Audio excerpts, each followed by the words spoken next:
আসসালামু আলাইকুম রহমতুল্লাহ। বলেছিলাম SSC chemistry chapter 7 one shot video নিয়ে আসবো, শুরু করতে যাচ্ছি ইনশাল্লাহ। সো এই ভিডিওটি মূলত ক্লাস 9, 10 এবং এসএসসি লেভেলের স্টুডেন্টসদের জন্য কার্যকরী, একই সাথে ইন্টারমিডিয়েট লেভেলেরও বেশ কিছু টপিক অবশ্যই এখানে কভার করা হয়েছে। হ্যাঁ, তোমরা খাতা কলম এমনকি চা নাস্তা নিয়েও বসে যেতে পারো। রেডি? আমাদের আলোচ্য বিষয় আমি ডান পাশে টপিকস ফিক্সড করে রেখেছি, বাট প্রথমত আসবো যেহেতু এটা কেমিক্যাল রিয়াকশন, রাসায়নিক পরিবর্তন অধ্যায়, সেই জন্য রাসায়নিক পরিবর্তন বা রাসায়নিক বিক্রিয়া বলতে বেসিক্যালি আমরা কত ভাগে ভাগ করতে পারি, কি বুঝি। সো রাসায়নিক বিক্রিয়াকে আমরা কয়েকটি ভাগে ভাগ করতে পারি, যেমন দিকের উপর নির্ভর করে, এই বিক্রিয়া তাপ উৎপন্ন হচ্ছে কিনা তার উপর ডিপেন্ড করে, আবার বলতে পারি ইলেকট্রন স্থানান্তরের উপর ডিপেন্ড করে। সো প্রথমত আমি যদি রাসায়নিক বিক্রিয়ার দিক অনুযায়ী বিক্রিয়াকে ক্লাসিফিকেশন করতে চাই, আমরা কি দুইটা ভাগে ভাগ করতে পারি, একমুখী এবং উভমুখী বিক্রিয়া। একমুখী বিক্রিয়া কি উভমুখী বিক্রিয়া কি আমরা শিখব, বাট সংক্ষেপেও যদি বলি একমুখী বিক্রিয়া হচ্ছে বিক্রিয়ক থেকে সরাসরি উৎপাদে পরিণত হবে, উৎপাদ থেকে বিক্রিয়কে রিটার্ন আসা পসিবল না, শিখব। আর উভমুখী বিক্রিয়া হচ্ছে যে বিক্রিয়ায় বিক্রিয়ক থেকে উৎপাদ এবং এট দ্য সেম টাইম উৎপাদ ভেঙে উৎপাদ থেকে বিক্রিয়কে ফিরে আসতে পারে। ওকে, অর্থাৎ যেটাকে আমরা উভমুখী বিক্রিয়া বলে চিনি। তোমরা অ্যামোনিয়া উৎপাদন দেখেছো, হাইড্রোজেন আয়োডাইড NO উৎপাদন দেখেছো, যাই হোক বিক্রিয়াগুলো আমরা দেখবো লাস্ট সাথে নীতিতে কাজে লাগবে। তাপের পরিবর্তনের উপর ডিপেন্ড করে তাপ উৎপাদী এবং তাপ হারি দুটো ভাগে ভাগ করতে পারি, শিখবো আমরা। যে রাসায়নিক বিক্রিয়ায় তাপ উৎপন্ন হয় তাকে তাপ উৎপাদী, আর যেখানে তাপ শোষিত হয় তাকে তাপ হারি বিক্রিয়া বলি। ইলেকট্রন স্থানান্তরের উপর ডিপেন্ড করে রেডক্স, জারণ বিজারণ, তাই না, অক্সিডেশন রিডাকশন, এর উপর ডিপেন্ড করে। হ্যাঁ, যেটা বলছিলাম রেডক্স, আরেকটা হচ্ছে নন রেডক্স, যেখানে ইলেকট্রন স্থানান্তর হবে না, শিখবো ইনশাল্লাহ। সো একদম ফার্স্ট টপিক, আমি এই পার্টটুকু মুছে দিচ্ছি জাস্ট এটা তোমাদের দেখানোর জন্য যে বিক্রিয়াটাকে আমরা কত ভাগে ভাগ করতে পারি, কিসের উপর ডিপেন্ড করে। একটা হচ্ছে দিক অনুযায়ী, একটা হচ্ছে তাপের পরিবর্তন অনুসারে, এবং আরেকটা হচ্ছে ইলেকট্রন স্থানান্তর অনুযায়ী বিক্রিয়াকে কত ভাগে ভাগ করা যায়। এই বিষয়টা একটু মাথায় রাখবে, নোট করে রাখতে পারো। চলে যাব আমি ভৌত রাশি ও ভৌত পরিবর্তন এবং রাসায়নিক পরিবর্তনের মধ্যে কার যে পার্থক্যটা রয়েছে, বা ভৌত পরিবর্তন বলতে কি বুঝি, ভৌত বিক্রিয়া কি, রাসায়নিক পরিবর্তন কি, বিক্রিয়া বলতে কি বোঝানো হচ্ছে। ভৌত বিক্রিয়া বা ভৌত পরিবর্তন বলতে যেটা বুঝি, যে পরিবর্তনের ফলে পদার্থের শুধু বাহ্যিক অবস্থা, দ্যাট মিন্স বাইরের অবস্থা পরিবর্তন হয়, পদার্থের অভ্যন্তরস্থ ধর্ম বা রাসায়নিক সংযুতির কোনো পরিবর্তন হয় না, তাকে ভৌত পরিবর্তন বলে। যেমন খুব সহজ একটা এক্সাম্পল যেটা দেখে তোমরা অভ্যস্ত, পানির কথা যদি বলি, পানির সংকেত কি H2O, তাই না। সো এখানে আমরা দেখতে পাচ্ছি হাইড্রোজেন 2 অনুপাত, অক্সিজেন 1 অনুপাত রয়েছে। সো এটা অবশ্যই আচ্ছা ফাইন। আমি যদি প্রথমে এটা পানির কথাই যদি বলা হয় ফাইন, তাহলে এটা কি লিকুইড ফর্মেটে আছে, তাই না। আবার যদি বলি এই পানিটাকে আমি যদি ডিপ ফ্রিজে রাখি, ফ্রিজিং করা হয়, তাহলে এটা কিসে পরিণত হবে, বরফে পরিণত হবে। আমরা সবাই জানি বরফের সংকেত H2O, বাট এটার স্টেটটা হবে, এটার অবস্থাটা কী হবে, বরফ যেহেতু কঠিন সলিড, পাশে S লেখা হবে, রাইট। এবার আসা যাক, এই বরফটাকে নর্মাল টেম্পারেচারে বাইরের তাপমাত্রায় যদি রাখে, আবার এটা পানি হবে। এই পানিটাকে তুমি যদি কি চুলাতে নিয়ে ফুটাতে শুরু করো প্রায় 100 ডিগ্রি সেলসিয়াস তাপমাত্রায়, এটা কি স্ফুটনাঙ্কে পরিণত হয়। দ্যাট মিন্স এটা উঠতে শুরু করে, বাষ্প হয়ে চলে যেতে শুরু করে, অর্থাৎ এই যে জলীয় বাষ্প, এটার সংকেত H2O। ওকে, সো এই জন্য এটা কী অবস্থায় আছে বলো, গ্যাসীয় অবস্থায় আছে। তাহলে দেখো, এই যে প্রথমে পানি বলেছিলাম, তারপর কি বরফের কথা বলছি, আবার কি যখন এই পানিটাকে তাপ দেওয়া হচ্ছে, এটাকে জলীয় বাষ্প রূপে উড়ে যেতে শুরু করছে, জলীয় বাষ্প।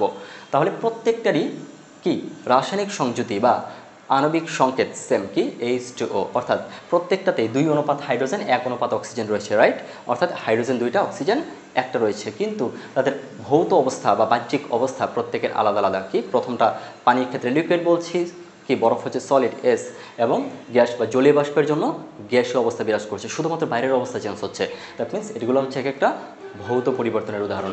রাসায়নিক বিক্রিয়া বা রাসায়নিক পরিবর্তন বলতে কি বুঝি, সো এটা বলতে পারে যে পরিবর্তনের ফলে পদার্থের অভ্যন্তরস্থ ধর্ম পরিবর্তন হয় এবং তাদের কি রাসায়নিক সংযুতিতেও পরিবর্তন আসে। সোজা কথা হচ্ছে যে বিক্রিয়ায় 2 বা ততোধিক বিক্রিয়ক পদার্থ বিক্রিয়া করে একটি সম্পূর্ণ নতুন ধর্মবিশিষ্ট পদার্থ তৈরি করে, উৎপাদ তৈরি করে, তাকে রাসায়নিক বিক্রিয়া বা রাসায়নিক পরিবর্তন বলতে পারো। ফাইন।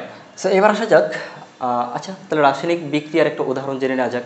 সো রাসায়নিক পরিবর্তনের ফলে কেমন কী যৌগ গঠিত হয়। সো তুমি যে কোনো একটা উদাহরণ দিতে পারো, যেমন কি বলা যায়, যেমন হাইড্রোজেন, তাকাও H2+O2, তাহলে কী তৈরি হবে বলো, 2H2, পানি তৈরি হয়েছে। এখানে দেখো হাইড্রোজেনের ধর্ম অবভিয়াসলি আলাদা, অক্সিজেনের বেশ কিছু ধর্ম রয়েছে, অক্সিজেনের দহন ধর্ম রয়েছে, যাই হোক এবং উৎপন্ন করছে কি H2O, পানি, লিকুইড। তাহলে পানির ধর্মটা কমপ্লিটলি ডিফারেন্ট কি থেকে?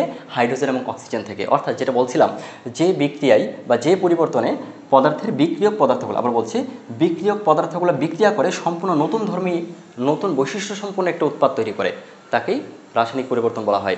এবং সেখানে ইলেকট্রন স্থানান্তর হইতে পারে। আবার আমরা দেখব এখানে ইলেকট্রন স্থানান্তর ছাড়াও বিক্রিয়া সম্পন্ন হইতে পারে, কি যেমন প্রশমন, অধক্ষেপণ বা দর্শক আয়ন রিলেটেড যে বিক্রিয়াগুলো শিখবো আমরা। তাহলে সোজা কথা হচ্ছে বিক্রিয়ক পদার্থগুলো বিক্রিয়া করে কমপ্লিটলি নতুন একটা প্রোডাক্ট যদি প্রডিউস করে, তখন এটাকে আমরা কেমিক্যাল রিঅ্যাকশন বা রাসায়নিক বিক্রিয়া বলবো, রাসায়নিক পরিবর্তন বলবো। এবার আসা যাক যোজনী এবং জারণ সংখ্যা রিলেটেড। সো অনেকের মধ্যে একটু কনফিউজড তোমাদের মধ্যে কাজ করে, কনফিউশন কাজ করে যে যোজনী এবং জারণ সংখ্যা এটা কি একই কনসেপ্ট কিনা, একই জিনিস কিনা। অ্যাকচুয়ালি না, জানো তোমরা যোজনী কি? যোজনী হচ্ছে বলা যায় কোন একটি মৌলের কোনো পরমাণুর শেষ কক্ষপথের অযুগ্ম বা বিজোড় ইলেকট্রনের সংখ্যাই হচ্ছে তার যোজনী। আমি যোজনী এবং জারণ সংখ্যা রিলেটেড একটা লেকচার পাবলিশ করেছিলাম, ভিডিও করেছিলাম। এই ভিডিওটা তোমরা দেখে নিবে, আমাকে ইনবক্স করবে, লিঙ্ক পাঠিয়ে দেবো। যেটা বলছিলাম, যোজনী হচ্ছে কোন একটি পরমাণুর শেষ কক্ষপথের অযুগ্ম বা বিজোড় ইলেকট্রন সংখ্যা, অথবা বলা যায় যে এটা অষ্টক সম্পূর্ণ করার জন্য যতটা ইলেকট্রন আদান প্রদান করে বা শেয়ার করে, সেটাই হচ্ছে বেসিক্যালি তার যোজনী। ডান, ডিটেলসে যাব না। জারণ সংখ্যা, জারণ সংখ্যা হচ্ছে বলবো যে কোন একটি পরমাণু ইলেকট্রন আদান প্রদানের ফলে কতটি ধনাত্মক বা ঋণাত্মক আয়নের সৃষ্টি হয়, ওকে, বা কতটি ক্যাটায়ন বা অ্যানায়নের সৃষ্টি হচ্ছে, এটাই হচ্ছে বেসিক্যালি তার জারণ সংখ্যা। আবার বলছি সংক্ষেপে, ইলেকট্রন আদান প্রদানের ফলে সৃষ্ট ধনাত্মক বা ঋণাত্মক আয়নের সংখ্যাই হচ্ছে তার জারণ সংখ্যা। যেমন ধরো আমি যদি সোডিয়ামের কথা যদি বলা হয়, হ্যাঁ খেয়াল করো, সোডিয়াম যদি একটা ইলেকট্রন দান করে তাহলে কি হবে? সোডিয়াম পজিটিভ আয়নে পরিণত হবে। তাহলে এখানে আমরা দেখতে পাচ্ছি কি একটা ইলেকট্রন দান করছে, দান করার পরে কিসে পরিণত হয়েছে? পজিটিভ আয়নে। দ্যাট মিনস সোডিয়ামের জারণ সংখ্যা এখানে কত? +1। ওকে, সো 1টা লেখার প্রয়োজন হয় না। আমরা জারণ সংখ্যা রিলেটেড বেশ কিছু টপিক অবশ্য কভার করব। সো আজকে আমরা যে কাজটি করব, বিভিন্ন যৌগ থেকে স্পেসিফিক কোনো একটা পরমাণুর, কোনো একটা মৌলের কি জারণ সংখ্যা আমরা নির্ণয় করব। আচ্ছা, আমরা কিছু যৌগ নিই, H2SO4 নিতে পারো, তারপর বলো পটাশিয়াম পারম্যাঙ্গানেট KMnO4, ওকে, তারপর অ্যামোনিয়া বলো H2O, মিথেন, হোয়াটএভার। এখন প্রত্যেকটা যৌগের মধ্যে আমরা কি করব? স্পেসিফিক কোন একটা মৌলের জারণ সংখ্যা বের করব। যেমন আমি যদি বলি এখানে সালফারের জারণ সংখ্যা তোমার বের করতে হবে, সালফারের জারণ সংখ্যা। তাহলে আমাদের কি করতে হবে? আগে এবং পরে দুইটার জারণ সংখ্যার মানটা আমাদের জানা থাকতে হবে। আমরা জানি হাইড্রোজেনের জারণ সংখ্যার মান 1 হয়, আবার কিন্তু +1ও হতে পারে, -1ও হতে পারে, আমরা দেখবো এটা। আবার কি অক্সিজেনের জারণ সংখ্যার মান most of the time usually কত হবে? -2 হবে। আমরা দেখবো আবার কি -1ও কিন্তু হতে পারে, -1/2ও হয়, আমরা দেখেছি, দেখবো এটা। সো খেয়াল করো, যেমন হাইড্রোজেনের জন্য আমি প্রথমেই বলছিলাম হাইড্রোজেনের জন্য জারণ সংখ্যা কত? -1 হতে পারে, অথবা +1ও লিখতে পারো। আবার বলছিলাম যেমন অক্সিজেনের জন্য জারণ সংখ্যার মান এটাও অবশ্যই চেঞ্জ হতে পারে।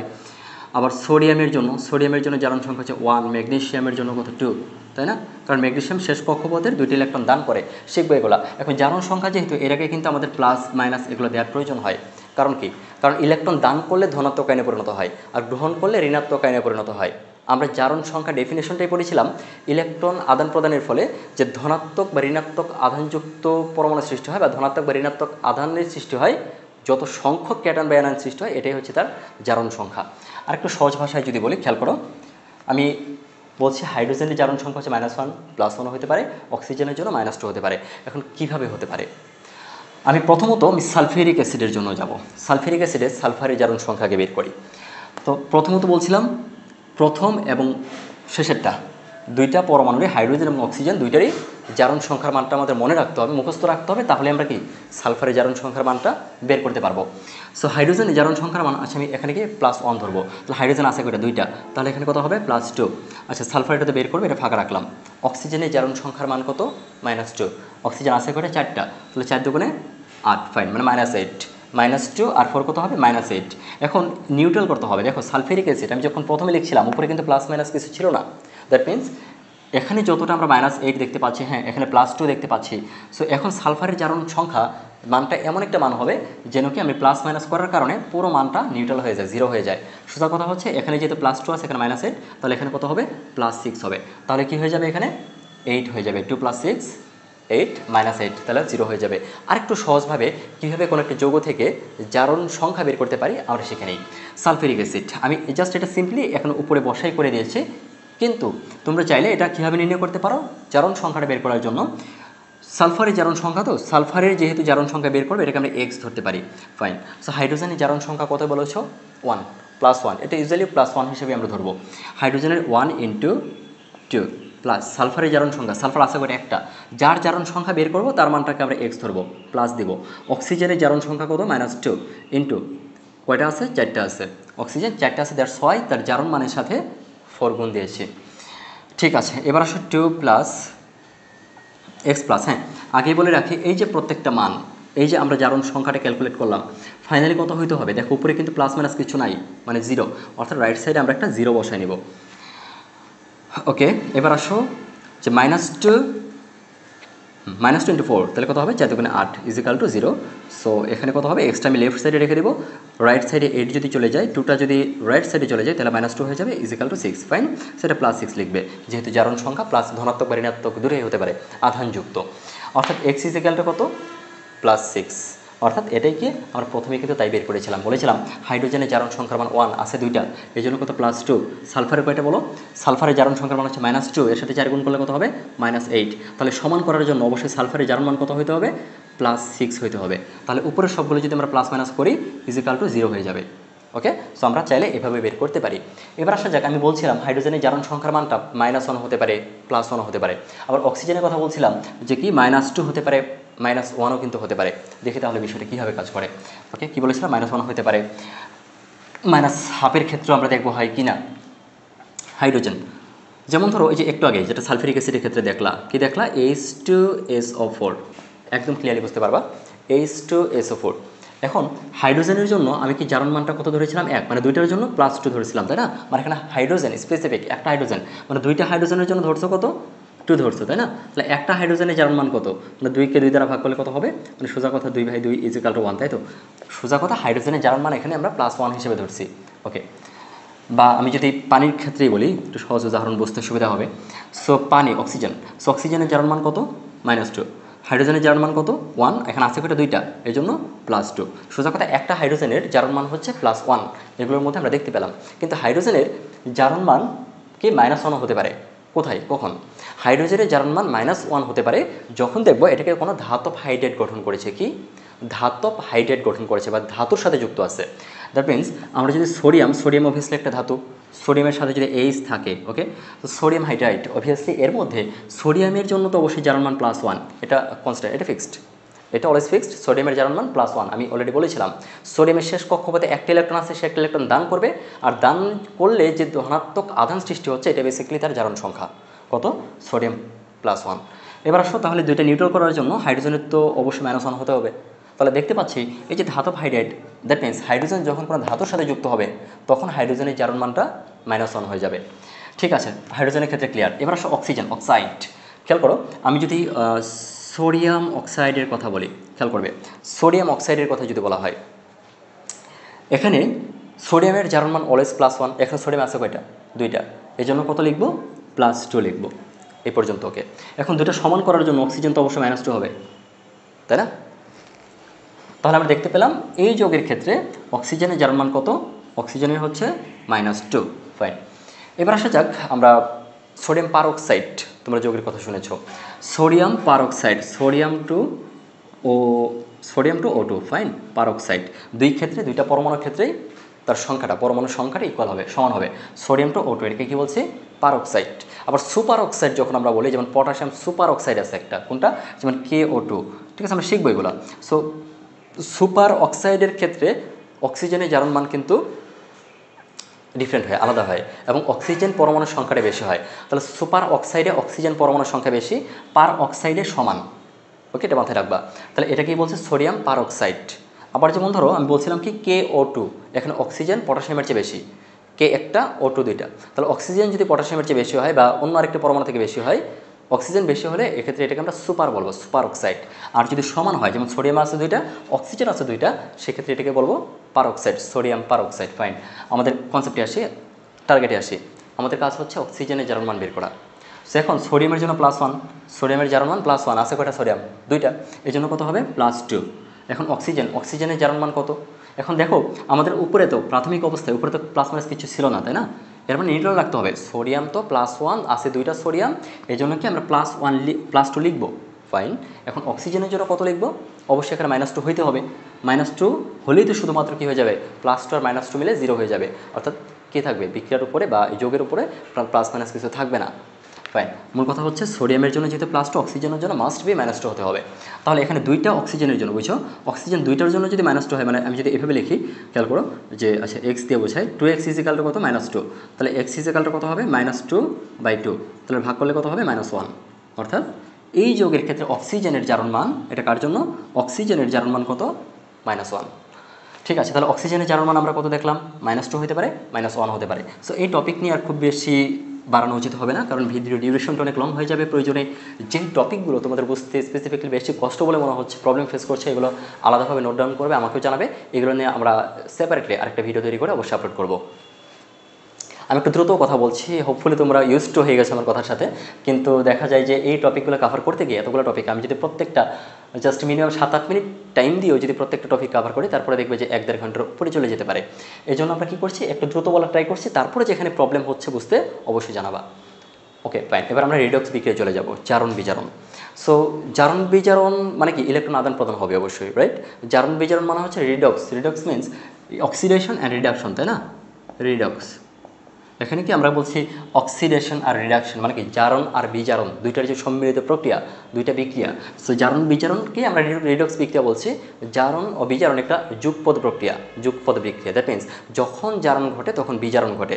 সিম্পল কথা, যে উদাহরণটা তোমরা প্রায় দেখে আসছো, যেমন সোডিয়াম ক্লোরাইড, পরীক্ষা আসে অনেক সময়, সোডিয়াম ক্লোরাইডের যৌগ গঠন প্রক্রিয়া, জারণ বিজারণ প্রক্রিয়া ব্যাখ্যা করো। সোজা কথা বলছি, যেমন ধরো সোডিয়ামের কথা যদি বলা হয়, সোডিয়াম একটা ইলেকট্রন দান করে, সোডিয়াম একটা ইলেকট্রন দান করে সোডিয়াম পজিটিভ হয়, সিম্পল কনসেপ্ট। আবার এই ইলেকট্রনটা ধরলাম, হ্যাঁ, পার্শ্ববর্তী আরেকটা ক্লোরিন পরমাণু, ক্লোরিন যদি সেটা গ্রহণ করে তাহলে ক্লোরিন নেগেটিভ হবে। এখন এই দুইটা মিলে কি হয়ে যাবে, সোডিয়াম পজিটিভ আর ক্লোরিন নেগেটিভ, এই দুইটা মিলে সোডিয়াম ক্লোরাইড নামক একটু যৌগ তৈরি করবে, লবণ তৈরি করবে। তাহলে দেখো সোডিয়াম একটা দান করছে, যে ইলেকট্রন দান করে, মাথায় রাখবা, ইলেকট্রন আদান প্রদানের ফলে যৌগ গঠন হয়, ফাইন। এক্ষেত্রে আমরা জারণ বিজারণ কনসেপ্টে আসবো, কিন্তু এই কথাটা মাথায় রাখবা, আমি আগে এখানে লিখে দিচ্ছি, জারণ মানে হচ্ছে ছাড়ন, ঠিক আছে, তোমরা খাতায় একটু লিখে ফেলো, জারণ ইজ মানে হচ্ছে ছাড়ন, কি ছাড়ন, ইলেকট্রন ছাড়ন।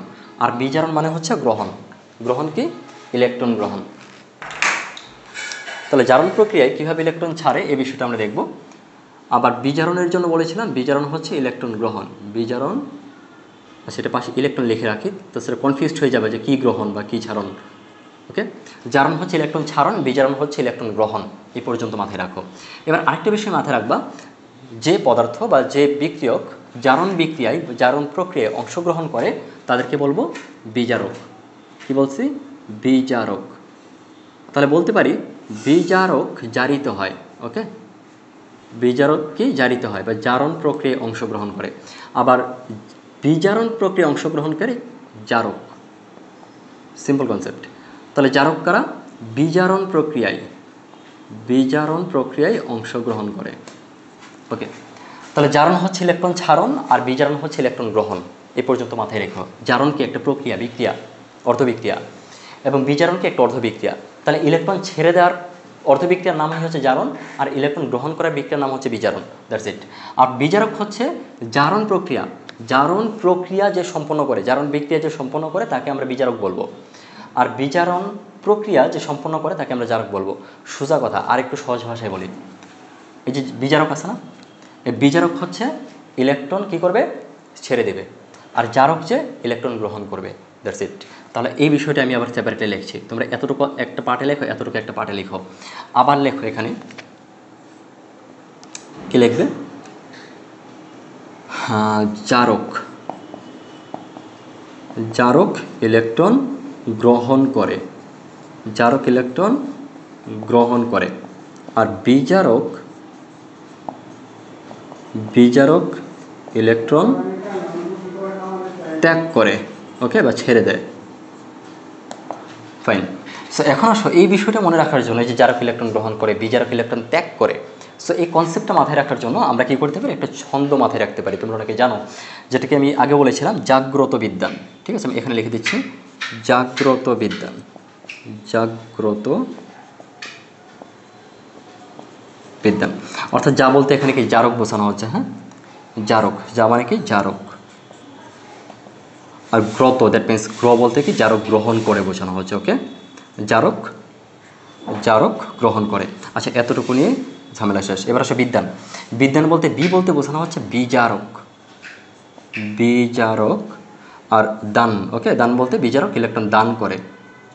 ওকে, বিজারক দান করে, ডান। এতটুকু আলাদা ব্রেকেটে রাখলাম।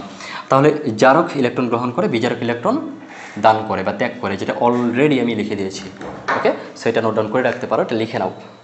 ওকে, আমি রেডক্স বিক্রিয়ার বেশ কিছু কনসেপ্টে চলে যাব, বিক্রিয়াগুলোতে চলে যাব।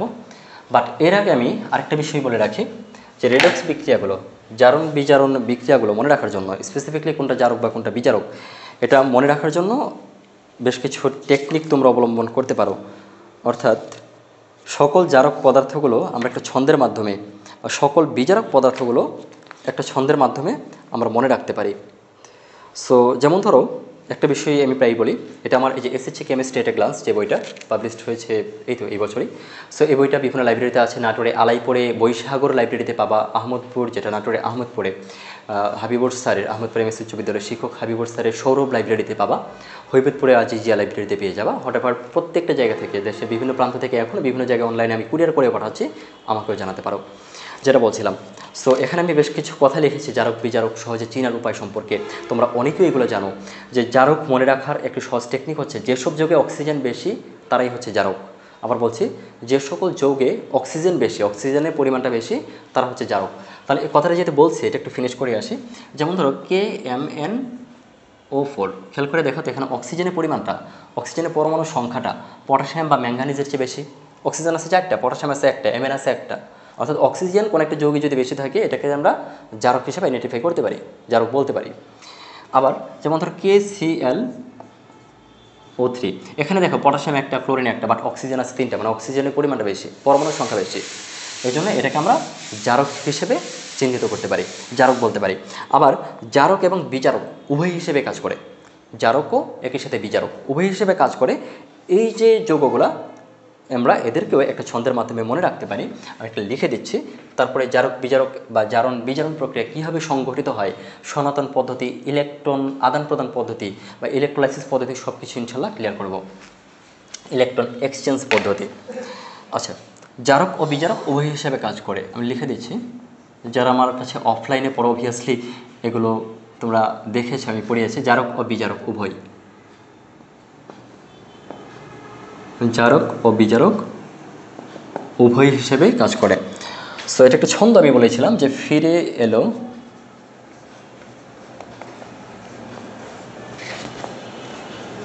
ফিরে এলো শাওন হেনাকে নিয়ে।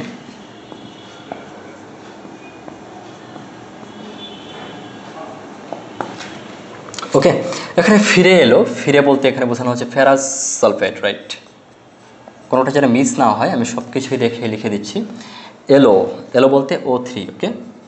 শাওন, শাওন বলতে এখানে সোডিয়াম ডাইঅক্সাইড। এগুলো কিন্তু এমনি মনে থাকে। তারপরে কি জারক এবং বিজারক বোথ উভয় হিসেবে কাজ করবে, স্পেসিফিকলি এই যৌগগুলা। হ্যাঁ, হেনাকে বলতে কি নাইট্রিক HNO3, হ্যাঁ HNO3, আবার হতে পারে H2O2, দুইটাই। আর নিয়ে বলতে কি এখানে ওকে NO, ফাইন। তাহলে এই যে ফেরাস সালফেট O3 ওজন, আবার কি sulphur dioxide, nitric acid H2O2, ওকে, আবার কি ফাইনালি NO। তাহলে এগুলো প্রত্যেকটাই জারক এবং বিজারক উভয় হিসেবে কাজ করতে পারে। অর্থাৎ লিখে ফেলে গেল, নোট ডাউন করে ফেলো। আমি নেক্সট টপিকে যাব, বাট তোমরা কিন্তু জারক বিজারক সম্পর্কে জাস্ট কিছু ধারণা পেয়েছো কি? জারণ হচ্ছে ইলেকট্রন ছাড়ন, বিজারণ হচ্ছে গ্রহণ। চোখ বন্ধ করে এটা মাথায় রাখো, জারণ হচ্ছে ইলেকট্রন ছাড়ন, বিজারণ হচ্ছে গ্রহণ। তারপর জারক হচ্ছে ইলেকট্রন গ্রহণ করে, বিজারক ইলেকট্রন ত্যাগ করে। যদি মনে করো এটা মাথায় না রাখতে পারো যে বিজারক হচ্ছে যে জারণ বিক্রিয়া অংশগ্রহণ করে, আর জারক হচ্ছে যে বিজারণ বিক্রিয়া অংশগ্রহণ করে, অর্থাৎ বিজারিত হয়। সো এই কথাটা যদি না মনে রাখতে পারো কোনো সমস্যা নাই, বাট এই দুইটা, যে এটা এটা আর এটা, এই দুইটা কথা মাথায় রাখতে পারলে না। কি বলছি? জারণ হচ্ছে ছাড়ন, বিজারণ গ্রহণ। খাইতে বসতে উঠতে সবসময় এটা মাথায় রাখবা। জারক হচ্ছে ইলেকট্রন গ্রহণ, বিজারণ হচ্ছে ইলেকট্রন ত্যাগ। ওকে, জারক কী করে? ইলেকট্রন গ্রহণ করে, আর বিজারক হচ্ছে ইলেকট্রন ত্যাগ করে। খেয়াল করবা। হ্যাঁ, আরেকটা কথা বলেছিলাম জাগ্রত বিজ্ঞান, মানে কি জারক ইলেকট্রন গ্রহণ, বিজারক ইলেকট্রন ত্যাগ করে, যে কথাটা অলমোস্ট অলরেডি আমি লিখে দিয়েছি। ঠিক আছে, জাগ্রত বিজ্ঞান বলতে জারক ইলেকট্রন গ্রহণ, বিজারক দান বা ত্যাগ। ঠিক আছে, তাহলে আমরা জারণ বিজারণ প্রক্রিয়া, এই যে একটু আগে আমরা সোডিয়াম ক্লোরাইডের একটা কথা বলেছিলাম, কি বলেছিলাম, সোডিয়াম ইলেকট্রন দান করে, তাই না, সোডিয়াম ইলেকট্রন দান করে সোডিয়াম পজিটিভ আয়ন, আর এই ইলেকট্রনটাই আবার যদি ক্লোরিন গ্রহণ করে তাহলে ক্লোরিন নেগেটিভ আয়নে পরিণত হয়। তাহলে খেয়াল করে দেখো, এই বিক্রিয়ার মধ্যে ইলেকট্রন দান করতেছে, এই বিক্রিয়ার মধ্যে মানে এই পার্টের মধ্যে, তাই না, সোডিয়াম ইলেকট্রন দান করতেছে। দ্যাটস ওয়াই এই প্রক্রিয়ার নাম, এই অর্ধবিক্রিয়ার নাম হচ্ছে জারণ অর্ধবিক্রিয়া। কি, জারণ অর্ধবিক্রিয়া। তাহলে এটাকে বলবো আমরা জারণ অর্ধবিক্রিয়া। আমরা রাইট সাইডে লিখে দিচ্ছি, এগুলো অনেক ইজি কনসেপ্ট, জাস্ট একবার বুঝে গেলেই আর কোনো প্যারা নাই। হ্যাঁ, আবার কি এই ইলেকট্রনটা কি ক্লোরিন গ্রহণ করতেছে, সো ইলেকট্রন গ্রহণ করার প্রক্রিয়ার নাম হচ্ছে বিজারণ। বিজারণ একটা অর্ধবিক্রিয়া বিক্রিয়া। ওকে, তাহলে বিজারণ কি, এটা ইলেকট্রন গ্রহণ করার প্রক্রিয়ার নাম হচ্ছে বিজারণ। ডান। তাহলে আমরা জানলাম ইলেকট্রনটা ছাড়ছে, দ্যাটস ওয়াই এটা জারণ, আর ইলেকট্রন গ্রহণ করছে বিধায় এই প্রক্রিয়ার নাম, এই অর্ধবিক্রিয়ার নাম বিজারণ অর্ধবিক্রিয়া। এই পর্যন্তকে খেয়াল করো, আমি বলেছিলাম এবার এই যৌগের মধ্যে কোনটা জারক কোনটা বিজারক। ওকে, মানে বিক্রিয়া অর্ধবিক্রিয়ার মধ্যে কে জারক কে বিজারক। জারক হচ্ছে কি ইলেকট্রন যে গ্রহণ করে, তাহলে ইলেকট্রন কে গ্রহণ করতেছে, অবশ্যই দেখতে পাচ্ছি প্লাস দেওয়া, মানে অক্সিজেন, ক্লোরিন গ্রহণ করতেছে। দ্যাটস ওয়াই এখানে ক্লোরিনটা কি বলো, ক্লোরিনটা হবে জারক। ক্লোরিনটা কি, মানে যে গ্রহণ করে, ইলেকট্রন গ্রহণ করছে প্লাস দিয়ে গ্রহণ করতেছে কে, ক্লোরিন। ক্লোরিন ইলেকট্রন গ্রহণ করছে, দ্যাটস ওয়াই ক্লোরিনটা হচ্ছে জারক। আর ইলেকট্রনটা কে ছাড়তেছে, ইলেকট্রন ত্যাগ করতেছে বিজারক, কে, সোডিয়াম ইলেকট্রন ত্যাগ করতেছে, তাহলে সোডিয়ামটা হবে বিজারক। আচ্ছা, এই পর্যন্ত ওকে। এবার আসা যাক, এতটুকু কনসেপ্ট ক্লিয়ার থাকলে আমরা সামনের দিকে আগাতে সুবিধা হবে। তাহলে বলছি ইলেকট্রন দান করার প্রক্রিয়ার নাম হচ্ছে জারণ, আর ইলেকট্রন গ্রহণ করার প্রক্রিয়ার নাম হচ্ছে বিজারণ। আরেকটা বিষয়ের সাথে ক্লিয়ার হও, যেমন সোডিয়ামের উপরে কিন্তু প্লাস মাইনাস কিছু ছিল না, এর মানে সোডিয়ামের জারণ মান কিন্তু এই অবস্থায় জিরো। কোন একটা ধাতুর উপর, কোন একটা ধাতু একক অবস্থায় যখন থাকে তখন কিন্তু তার জারণ মান জিরো ধরা হয়। যেমন সোডিয়াম একটা ধাতু, তার উপরে কিছু নাই, প্লাস মাইনাস কিছু নাই, দ্যাটস ওয়াই জিরো আছে ধরতে পারি, মানে জারণ মান জিরো। সোডিয়াম যখনই একটা ইলেকট্রন দান করতেছে তখন সোডিয়াম পজিটিভ হয়ে গেছে, অর্থাৎ তার জারণ মানটা জিরো থেকে বৃদ্ধি হয়ে কত হয়েছে, প্লাস হয়েছে, 1 হয়েছে। অর্থাৎ কোন একটা পরমাণুর ক্ষেত্রে, আমরা ধাতুর ক্ষেত্রে যদি বলি, জারণ সংখ্যা যদি বৃদ্ধি পায়, 0 থেকে 1 হয়েছে মানে বৃদ্ধি পাইছে, জারণ সংখ্যা বৃদ্ধি পাইলে এটাকে আমরা জারণ বিক্রিয়া বলবো। ফাইন। আবার বিজারণ এখানে, হ্যাঁ এখানে আবার আলাদা কনসেপ্ট, আমি শিখবো, এগুলো শিখাবো।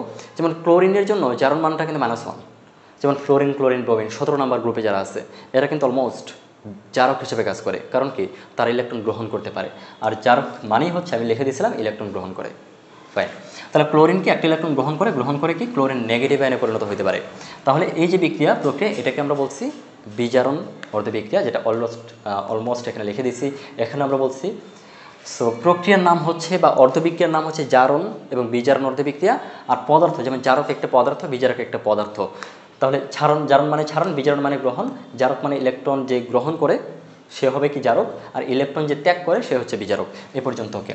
এবার আসলে জারক বিজারক মনে রাখার জন্য বা জারণ বিজারণ প্রক্রিয়া সম্পূর্ণ করার জন্য আমাদের সনাতনী পদ্ধতি এবং ইলেকট্রন এক্সচেঞ্জ পদ্ধতি দুটোই আমরা শিখবো। তবে সনাতনী পদ্ধতিতে যেটা বলা হয়, যেমন ধরো H2, বুঝো কথাটা, H2 প্লাস ক্লোরিন 2 বিক্রিয়া করলে তৈরি করবে 2HCl। আচ্ছা, খেয়াল করে দেখো তো, এখানে ক্লোরিনের, আমি কি বলছি, সনাতন পদ্ধতিতে কিভাবে জারণ বিজারণ এবং জারক ও বিজারক পদার্থ আইডেন্টিফাই করতে পারি তা আমরা শিখব। সো প্রথমত আসো, মাথায় রাখবো এটা, কোন একটি মৌল যখন কোন একটি ঋণাত্মক মৌল বা মূলকের সাথে যুক্ত হয় তখন এটাকে আমরা বলবো জারণ বিক্রিয়া। ফাইন। আবার বলছি, কোন একটি মৌল যখন কোনো একটি ঋণাত্মক মৌল বা মূলকের সাথে যুক্ত হয় তখন এটার নাম জারণ বিক্রিয়া বা জারণ অর্ধবিক্রিয়া। খেয়াল করো, হাইড্রোজেন কি, হাইড্রোজেন যুক্ত হয়েছে কার সাথে, ক্লোরিন। ক্লোরিন একটা ঋণাত্মক মৌল, ওকে, ঋণাত্মক। ফ্লোরিন যেগুলো আছে 17 নম্বর গ্রুপে, বা অক্সিজেনের কথা বলতে পারতাম, এগুলো কি ঋণাত্মক মৌল। সোজা কথা, ক্লোরিন একটা ঋণাত্মক মৌল, কনফিউশন নাই। এখন হাইড্রোজেন, ক্লোরিনের কথা বলছি, একটা ঋণাত্মক মৌল। হাইড্রোজেন যেহেতু একটা ঋণাত্মক মৌল ক্লোরিনের সাথে যুক্ত হয়েছে, যুক্ত হওয়ার মাধ্যমে HCl গঠিত হয়েছে। অর্থাৎ হাইড্রোজেন যেহেতু ঋণাত্মক মৌলের সাথে যুক্ত হয়েছে, দ্যাটস ওয়াই এই বিক্রিয়ার নাম হচ্ছে জারণ অর্ধবিক্রিয়া। ওকে, বিক্রিয়ার নাম জারণ অর্ধবিক্রিয়া। আবার কোন একটি মৌল যদি ধনাত্মক কোনো মৌলের সাথে যুক্ত হয় তখন এই বিক্রিয়ার নাম হচ্ছে বিজারণ অর্ধবিক্রিয়া। যেমন ক্লোরিন কি হাইড্রোজেনের সাথে যুক্ত হয়েছে না, ক্লোরিন হাইড্রোজেনের সাথে যুক্ত হয়েছে, হাইড্রোজেন একটা ধনাত্মক, হাইড্রোজেন ধনাত্মক মৌল, দ্যাটস ওয়াই ক্লোরিন যেহেতু ধনাত্মক হাইড্রোজেনের সাথে যুক্ত হয়েছে, তাহলে ক্লোরিনের যে বিক্রিয়া এটাকে আমরা বিজারণ বিক্রিয়া বলবো। এটা সনাতনী পদ্ধতি বলা হয়। হ্যাঁ, বিজারণ বিক্রিয়া। এখন আমরা বলেছিলাম যে জারণ বিক্রিয়া যে সম্পন্ন করে, অর্থাৎ যে জারিত হয়, জারণ বিক্রিয়া যে সম্পন্ন করে সেটা হচ্ছে বিজারক। দ্যাটস ওয়াই হাইড্রোজেন হচ্ছে বিজারক। উল্টা, তাই না? অর্থাৎ যার জারণ ঘটে সেটা হচ্ছে বিজারক, আর বিজারণ বিক্রিয়া যে সম্পন্ন করে সে হচ্ছে জারক। অর্থাৎ ক্লোরিন হচ্ছে এক্ষেত্রে জারক। ডান। তাহলে আমরা জানলাম একদম সিম্পল কথা, কোন একটি মৌল যদি ঋণাত্মক কোন একটি মৌলের সাথে যুক্ত হয় সেক্ষেত্রে এটাকে বলবো জারণ। যেমন হাইড্রোজেন ঋণাত্মক ক্লোরিনের সাথে যুক্ত হয়েছে বিধায় এই প্রক্রিয়ার নাম জারণ। আবার কোন একটি মৌল যদি ধনাত্মক কোনো মৌলের সাথে যুক্ত হয়, যেমন ক্লোরিন ধনাত্মক হাইড্রোজেনের সাথে যুক্ত হয়েছে, দ্যাটস ওয়াই ক্লোরিনের এই প্রক্রিয়া, এই অর্ধবিক্রিয়ার নাম বিজারণ অর্ধবিক্রিয়া। আর বিজারণ বিক্রিয়া যে সম্পন্ন করে সে হচ্ছে জারক, আর জারণ বিক্রিয়া যে সম্পন্ন করে সে হচ্ছে বিজারক। একদম সিম্পল কনসেপ্ট, অনেকটাই তোমাদের মাথায় ঢুকে গেছে আমি বিশ্বাস করি। বাট আমরা এখন ইলেকট্রন এক্সচেঞ্জ পদ্ধতিতে, ইলেকট্রন আদান প্রদানের মাধ্যমে কীভাবে আমরা জারণ এবং বিজারণ সংখ্যা বের করতে পারি, জারক বিজারক আইডেন্টিফাই করতে পারি, তা আমরা শিখব। আচ্ছা, আমরা যদি এটার ক্ষেত্রে খেয়াল করতাম, খেয়াল করো তো, এখানে হাইড্রোজেনের জন্য জারণ মান, হাইড্রোজেনের জন্য, হ্যাঁ, সো অবশ্যই এখানে +1, হাইড্রোজেনের জন্য অলওয়েজ +1, ক্লোরিনের জন্য কত -1। তাহলে এখানে হাইড্রোজেনের জারণ মান কত হয়েছে বলো তো? সো হাইড্রোজেনের প্লাস কত ছিল? ওকে, ফাইন। সো এটা এভাবে বলা যায় যে ক্লোরিনের জারণ মান যেহেতু -1 থেকে এখানে পরবর্তীতে কত হয়েছে মাইনাস, ও ফাইন, সরি। সো দেখো এখানে কি হাইড্রোজেন তো কারোর সাথে যুক্ত অবস্থায় নাই, অর্থাৎ এখানে তো তার জারণ মানটা অবশ্যই 0 হবে, তাই না? ক্লোরিনে তো কারোর সাথে যুক্ত অবস্থায় নাই, মানে ক্লোরিন গ্যাসীয় অবস্থায় আছে। কোনো একটা ধাতব অবস্থায় কোনো একটা ধাতু থাকুক, বা গ্যাসীয় অবস্থায় কোনো একটা অণু অবস্থান করুক, যেমন Cl2, এটা গ্যাসীয় অবস্থায় আছে, এটা গ্যাস, ক্লোরিন গ্যাস, তখন তার জারণ মানটার মান কত হবে? 0 হবে। কিন্তু বিক্রিয়া করার পর এখানে হাইড্রোজেনের জারণ মান হয়ে গেছে, এখানে হাইড্রোজেনের জারণ মান অবভিয়াসলি কত হবে? +1 হবে, ক্লোরিনের জন্য -1 হবে। তাহলে আমরা দেখতে পাচ্ছি হাইড্রোজেনের জারণ মান 0 থেকে কি বাড়ছে না, 1 হয়েছে। তাহলে আমরা একটা কথা বলছিলাম যে জারণ মান যদি বাড়ে এর মানে জারণ বিক্রিয়া। আবার বলছি, জারণ মান যদি বৃদ্ধি পায় তাহলে জারণ বিক্রিয়া। তাহলে এই যে হাইড্রোজেনের জারণ মান কত হয়েছে? 0 থেকে +1 হয়েছে, তাহলে এই বিক্রিয়ার নাম, এই অর্ধবিক্রিয়ার নাম জারণ বিক্রিয়া। কনফিউশন নাই? আবার বলছিলাম জারণ মান যদি কমে তাহলে বিজারণ বিক্রিয়া। তাহলে এই যে ক্লোরিনের 0 থেকে কত হয়েছে বলো? 0 থেকে -1 হয়েছে, তাহলে ক্লোরিনের জারণ মান হ্রাস পাইছে। 0 থেকে -1 মান হওয়া বলতে কি বুঝি? 0 থেকে -1 হওয়া মানে হচ্ছে হ্রাস পাওয়া, কমে যাওয়া, অর্থাৎ এক্ষেত্রে এটা বিজারণ বিক্রিয়া। আগে বলছিলাম বিজারণ মানেই হচ্ছে বিজারণ বিক্রিয়া যে সম্পন্ন করে সে হচ্ছে জারক, আর জারণ বিক্রিয়া যে সম্পন্ন করে সে হচ্ছে বিজারক। ওকে, ঠিক আছে। এবার আসলে যাকে আমি অন্য একটা উদাহরণ দিই, বুঝতে আরও সুবিধা হবে। যেমন ধরো FeCl2, ফেরাস ক্লোরাইড, এর সাথে ক্লোরিন যুক্ত হবে। ওকে, এখানে উৎপন্ন হবে কি? Ferric chloride. ফাইন, এটা কিন্তু একটা সংযোজন বিক্রিয়ার মধ্যেই পড়ে। এটা দিয়ে আমি জারণ বিজারণ প্রক্রিয়াটা, অর্ধবিক্রিয়াটা দেখাচ্ছি, একটু খেয়াল করবে। হ্যাঁ, সো এখানে ক্লোরিনের, সরি, Fe, ফেরাম, আয়রনের জারণ মান কত? অবশ্যই এখানে +2, কারণ দুইটা ক্লোরিনের সাথে যুক্ত আছে। কারণ কি? ক্লোরিনের জন্য -1, ক্লোরিন আছে কয়টা? দুইটা, দ্যাটস হয় এখানে -2। আর ক্লোরিন Cl2 এখানে কী অবস্থায় আছে বলো?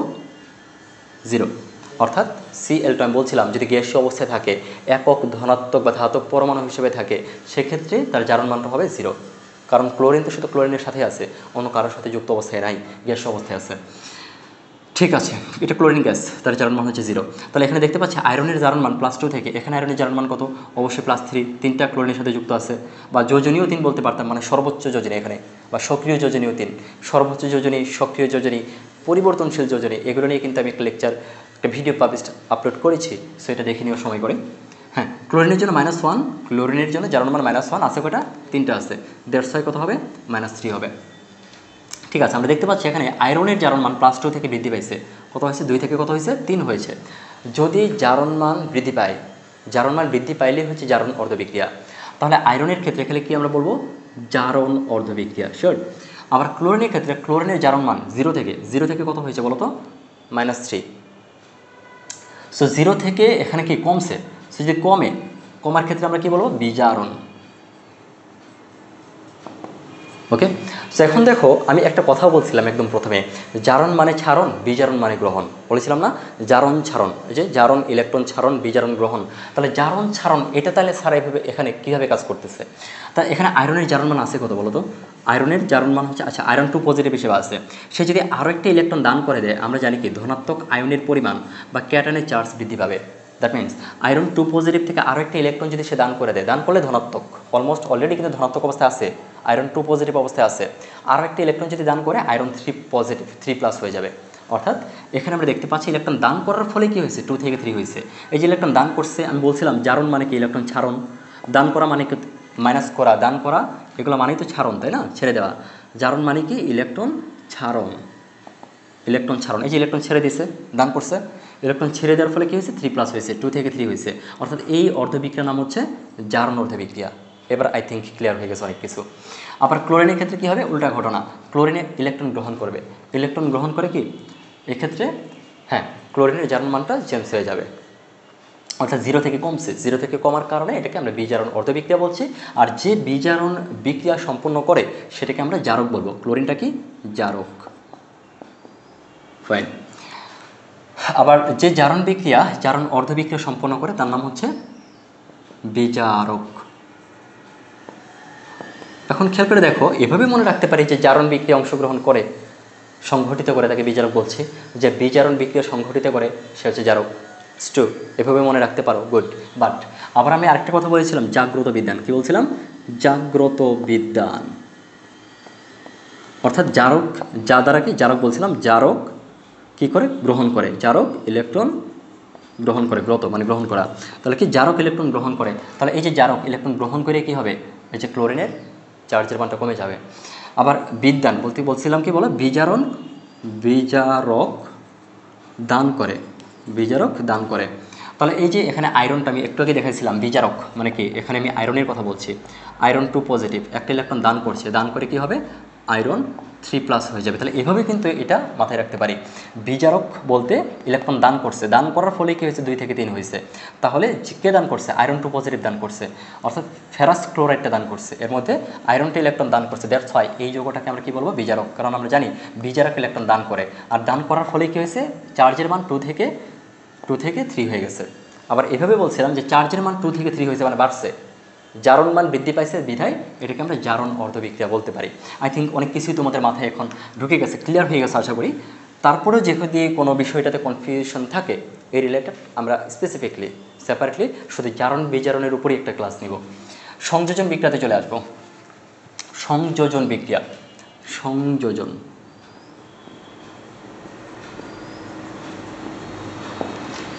যে রাসায়নিক বিক্রিয়ায় দুটি বিক্রিয়ক পদার্থ, 2 বা ততোধিক বিক্রিয়ক পদার্থ বিক্রিয়া করে একটা নির্দিষ্ট উৎপাদ তৈরি করে, অর্থাৎ যে বিক্রিয়ক, আবার বলছি 2 বা ততোধিক বা 2টি বিক্রিয়ক পদার্থ বিক্রিয়া করে একটা আলাদা ধর্মবিশিষ্ট, নতুন ধর্মবিশিষ্ট একটি উৎপাদ তৈরি করে, এক্ষেত্রে এটাকে আমরা সংযোজন বিক্রিয়া বলবো। সোজা কথা হচ্ছে বিক্রিয়কগুলা যুক্ত হওয়া, বিক্রিয়া করে একসাথে হওয়া। তাহলে উদাহরণ কি বলা যায়, যেমন ধরো উদাহরণ যদি এটা দাও, ক্যালসিয়াম অক্সাইডের সাথে আমি যদি কার্বন ডাইঅক্সাইড যুক্ত করে দিই, ওকে, তাহলে কী তৈরি হবে বলো, ক্যালসিয়াম কার্বনেট। শিওর, ক্যালসিয়াম অক্সাইডের সাথে কার্বন ডাইঅক্সাইড যুক্ত করেছি, ক্যালসিয়াম অক্সাইড তৈরি হয়েছে, 2 পাশে সমতা হয়েছে, ক্যালসিয়াম একটা ফাইন, কার্বন একটা ফাইন, অক্সিজেন কয়টা আছে, 2 আর 1 3, 3টা আছে, ডান। তাহলে এটাকে একটু সংযোজন বিক্রিয়া। সো তোমরা হাইড্রোজেনের উদাহরণ দিতে পারতা, হাইড্রোজেন এবং অক্সিজেন বিক্রিয়া করে পানি তৈরি করে, এটাকে আমি একটা সংযোজন বিক্রিয়া বলতে পারি না, 2H2 প্লাস কী বলবো, প্লাস O2, ওকে ফাইন, এভাবেই লিখলাম। তাহলে 2H2O, এটা কিন্তু একটা সংযোজন বিক্রিয়া, মানে কি দুটো একসাথে সংযোজিত হয়ে নতুন একটা পদার্থ, নতুন একটা প্রোডাক্ট প্রডিউস হয়েছে। ফাইন। আবার আমরা যদি বলি ম্যাগনেশিয়ামের সাথে, ওকে ফাইন, ধরলাম আমি দুটো ম্যাগনেশিয়ামের সাথে কি যুক্ত হবে, আচ্ছা ফ্লোরিন F2 যদি যুক্ত হয় তাহলে কি হবে বলো, আচ্ছা ম্যাগনেশিয়াম ফ্লোরাইড, তাই তো। তাহলে দেখো প্রত্যেকটা বিক্রিয়ায় কী হচ্ছে, দুইটা বিক্রিয়ক বিক্রিয়া করে সেপারেটলি নতুন ধর্মবিশিষ্ট একটা উৎপাদ তৈরি করতেছে, মানে বিক্রিয়ক পদার্থগুলো একসাথে হচ্ছে, যোজিত হচ্ছে, সংযোজিত হচ্ছে, দ্যাটস ওয়াই এই বিক্রিয়াটাকে বলা হয় সংযোজন বিক্রিয়া। ফাইন। এখন আসো সংযোজন বিক্রিয়ার মধ্যে আরেকটা ধাপ আছে, ভাগ আছে। দেখো সংযোজন বিক্রিয়া এখানে আমরা দেখতে পাচ্ছি, যেমন এখানে কি এটা একটা যৌগ, রাইট, ক্যালসিয়াম অক্সাইড, যৌগ আর মৌলের মধ্যে পার্থক্য কি, মৌল হচ্ছে কি সেপারেটলি, যেমন ক্যালসিয়াম একটা মৌল, তাই না, এখন অনেকগুলো মৌল মিলে বা দুই বা ততোধিক মৌল মিলে একটা যৌগ গঠিত হয়। যেমন ক্যালসিয়াম একটা মৌল, অক্সিজেন একটা মৌল, দুইটা মিলে কী হয়েছে, ক্যালসিয়াম অক্সাইড একটা যৌগ গঠন হয়েছে। সোজা কথা। এখন এই যে একটা যৌগ আর এই যে আরেকটা যৌগ, এই দুইটা যৌগ মিলে যে নতুন আরেকটা যৌগ তৈরি হয়েছে, এটাও সংযোজন। আবার এটা একটি মৌল, এটা একটা মৌল, এই দুইটা মৌল মিলে কি নতুন আরেকটা যৌগ তৈরি হয়েছে, এটাও সংযোজন। খেয়াল করে দেখো এখানে কি যৌগিক পদার্থগুলো বিক্রিয়া করে একটা নতুন উৎপাদ তৈরি করছে, এটা সংযোজন। বাট আমরা যখন দেখব যে শুধুমাত্র মৌলিক পদার্থগুলা, আবার বলছি মৌলিক পদার্থগুলো বিক্রিয়া করে যদি কোনো নতুন যৌগ তৈরি করে, নতুন উৎপাদ তৈরি করে, এটাকে আমরা সংযোজনও বলবো। এট দ্য সেম টাইম এটাকে কি বলবো, সংশ্লেষণ বিক্রিয়া বলবো। কি বলছি, সংশ্লেষণ বিক্রিয়া। তাহলে মাথায় রাখবো দুইটি, এভাবে বলবা, দুটি মৌলিক পদার্থ বিক্রিয়া করে যদি একটি উৎপাদ তৈরি করে, তবে এটাকে আমরা সংযোজনও বলবো, একই সাথে সংশ্লেষণ বিক্রিয়া বলবো। এর মানে সংশ্লেষণ হলে কিন্তু অটোমেটিকলি এটাকে আমরা সংযোজন বিক্রিয়ার মধ্যেও ফেলতে পারি। অর্থাৎ এই বিক্রিয়াটা একই সাথে কি বিক্রিয়া, সংযোজন বিক্রিয়া, এট দ্য সেম টাইম এটা সংশ্লেষণ বিক্রিয়াও। আবার এটার ক্ষেত্রে যদি বলি, খেয়াল করো আমি বলছিলাম যদি মৌলিক পদার্থগুলো বিক্রিয়া করে, মৌলিক পদার্থগুলো একসাথে হয়ে একটি যৌগ তৈরি করে, উৎপাদ তৈরি করে, এটাকে আমরা সংশ্লেষণ বিক্রিয়া বলছি, একই সাথে সংযোজনও বলা যায়। কিন্তু খেয়াল করো এই যে প্রথম যে বিক্রিয়াটা, এটাকে একটি যৌগিক পদার্থ, এটা একটি যৌগিক পদার্থ। ওকে, তাহলে এই যে যৌগ, এই দুইটা যৌগিক পদার্থ বিক্রিয়া করে যে নতুন উৎপাদ তৈরি করতেছে, এটাকে আমরা শুধুমাত্র সংযোজন বলবো। কারণ সংশ্লেষণ বিক্রিয়া বলবো না, কারণ সংশ্লেষণ হইতে গেলে শুধুমাত্র মৌলিক পদার্থগুলো বিক্রিয়া করতে হবে। মৌলিক পদার্থ কোনগুলো, যেমন হাইড্রোজেন, অক্সিজেন, এগুলো হচ্ছে আলাদা, মানে হাইড্রোজেনের সাথে আর কেউ নাই, অক্সিজেনের সাথে কেউ নাই, এগুলো হচ্ছে মৌলিক পদার্থ। অর্থাৎ শুধুমাত্র ওই মৌলের গুণাবলীগুলো বিদ্যমান, তাদেরকে আমরা মৌলিক পদার্থ বলছি। অর্থাৎ যেমন ধরো হাইড্রোজেন এবং অক্সিজেন, এই দুটো মৌলিক পদার্থ বিক্রিয়া করে নতুন একটা যৌগ তৈরি করছে, এটাকে আমরা সংযোজনও বলবো। আবার যেহেতু এই দুটা মৌলিক পদার্থ বিক্রিয়া করছে, এই জন্য এটাকে সংশ্লেষণ বিক্রিয়া বলবো। ঠিক আছে, তাহলে খেয়াল করে দেখো আমরা বলতে পারি যে সকল সংযোজন বিক্রিয়াই কি, দেখো উল্টোভাবে যদি বলি, সকল সংশ্লেষণ বিক্রিয়াই সংযোজন বিক্রিয়া, তাই না? দুটো একসাথে হওয়া মানে সংযোজন হওয়া। কিন্তু সংশ্লেষণ হইতে গেলে কি হইতে হবে, অবশ্য মৌলিক পদার্থ হইতে হবে, মৌলিক হইতে হবে। তাহলে দেখো সকল সংশ্লেষণ বিক্রিয়াই সংযোজন বিক্রিয়া, কিন্তু সকল সংযোজন সংশ্লেষণ না। যেমন উপরেটা, এটা শুধুমাত্র সংযোজন কিন্তু সংশ্লেষণ না, কারণ এখানে যৌগিক পদার্থ বিক্রিয়া করছে, এখানে মৌলিক পদার্থ বিক্রিয়া করে নাই। ঠিক আছে, এটা হোপফুলি বুঝে গেছো তোমরা। বাট আমি বিযোজনে চলে যাব।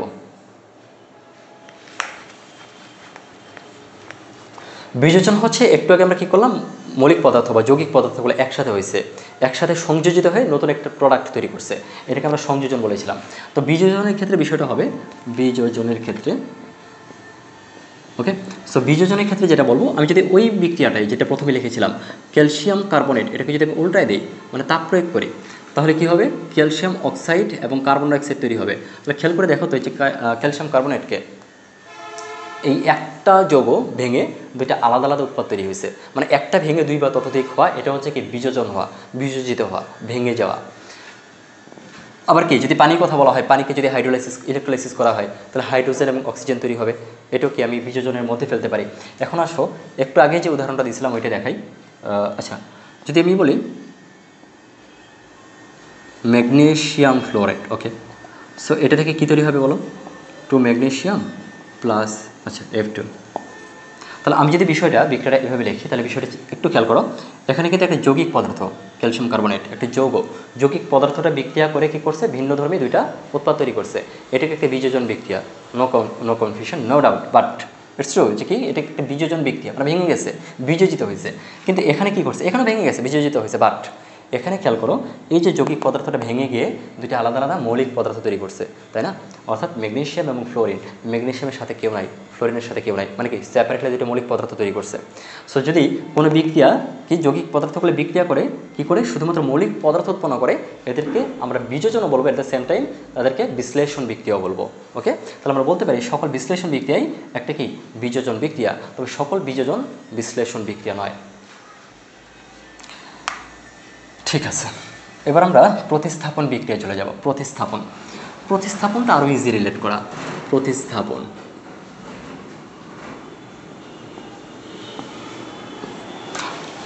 বিক্রিয়া কাকে বলে, এটা মাথায় রাখতে পারো যে কোনো একটি যৌগ থেকে কোনো একটি অধিক সক্রিয় মৌল আবার বলছি, কোনো একটা অধিক সক্রিয় মৌল যদি অপর একটা যৌগ থেকে কোনো নির্দিষ্ট তার চেয়ে অপেক্ষাকৃত কম সক্রিয় মৌলকে প্রতিস্থাপন করে নতুন একটি যৌগ গঠন করতে পারে, তবে তাকে প্রতিস্থাপন বিক্রিয়া বলি। আরও সিম্পল ওয়েতে ডেফিনেশনগুলো লেখা যায়। সো আমি সরাসরি যদি একটা এক্সাম্পলের মাধ্যমে দেখি যে জিঙ্ক কী করলো, সালফিউরিক অ্যাসিড, ওকে, H2SO4 এর সাথে যদি বিক্রিয়া করে তাহলে কী করবে ঘটনাটা তোমরা জানো। জিঙ্ক কী করবে, এই সালফেটকে ধরবে। আমরা যদি এখানে জারণ মান দেখাতে চাই তাহলে কিন্তু আমরা জিঙ্কের জন্য +2, আবার হাইড্রোজেনের জন্য বলো প্লাস এখানে 2, সালফেটের জন্য -2। তাহলে মূল কথা হচ্ছে এই যে ধনাত্মক আয়ন মানে জিঙ্কটা কী করবে, হাইড্রোজেনকে প্রতিস্থাপিত করে দেবে। প্রতিস্থাপিত করে দিয়ে এই যে ঋণাত্মক জারণ সংখ্যা বিশিষ্ট যে সালফেট, তার সাথে জিঙ্কটা সালফেটের সাথে যুক্ত হয়ে যাবে। সালফেটের সাথে যুক্ত হয়ে গিয়ে কী ঘটনা করবে, জিঙ্ক সালফেট তৈরি হয়ে যাবে। আর অ্যাট দ্য সেম টাইম প্রথমে কী করছে, জিঙ্কটা হাইড্রোজেনকে প্রতিস্থাপিত করে দিচ্ছে, সরাই দিচ্ছে। তো সরাই দিয়ে এখনকে এই হাইড্রোজেনটা তুমি সেপারেটভাবে লিখতে পারো। অর্থাৎ এটাই বোঝানো হচ্ছে জিঙ্ক সালফিউরিক অ্যাসিডের সাথে বিক্রিয়া করলে জিঙ্ক সালফেট এবং হাইড্রোজেনটা প্রতিস্থাপিত করে দিচ্ছে, হাইড্রোজেনটা সেপারেটলি প্রোডাক্ট হয়েছে, সেপারেট জায়গায় বসে গেছে। অর্থাৎ এই যে হাইড্রোজেনটাকে প্রতিস্থাপিত করছে, যার এই বিক্রিয়ার নাম প্রতিস্থাপন বিক্রিয়া। হাইড্রোজেনটাকে প্রতিস্থাপিত করে সালফেটের পাশে বসে নতুন যৌগ জিঙ্ক সালফেট তৈরি করছে। ফাইন। সো এগুলো কিন্তু আমরা জারণ বিজারণ দেখাইতে পারি না।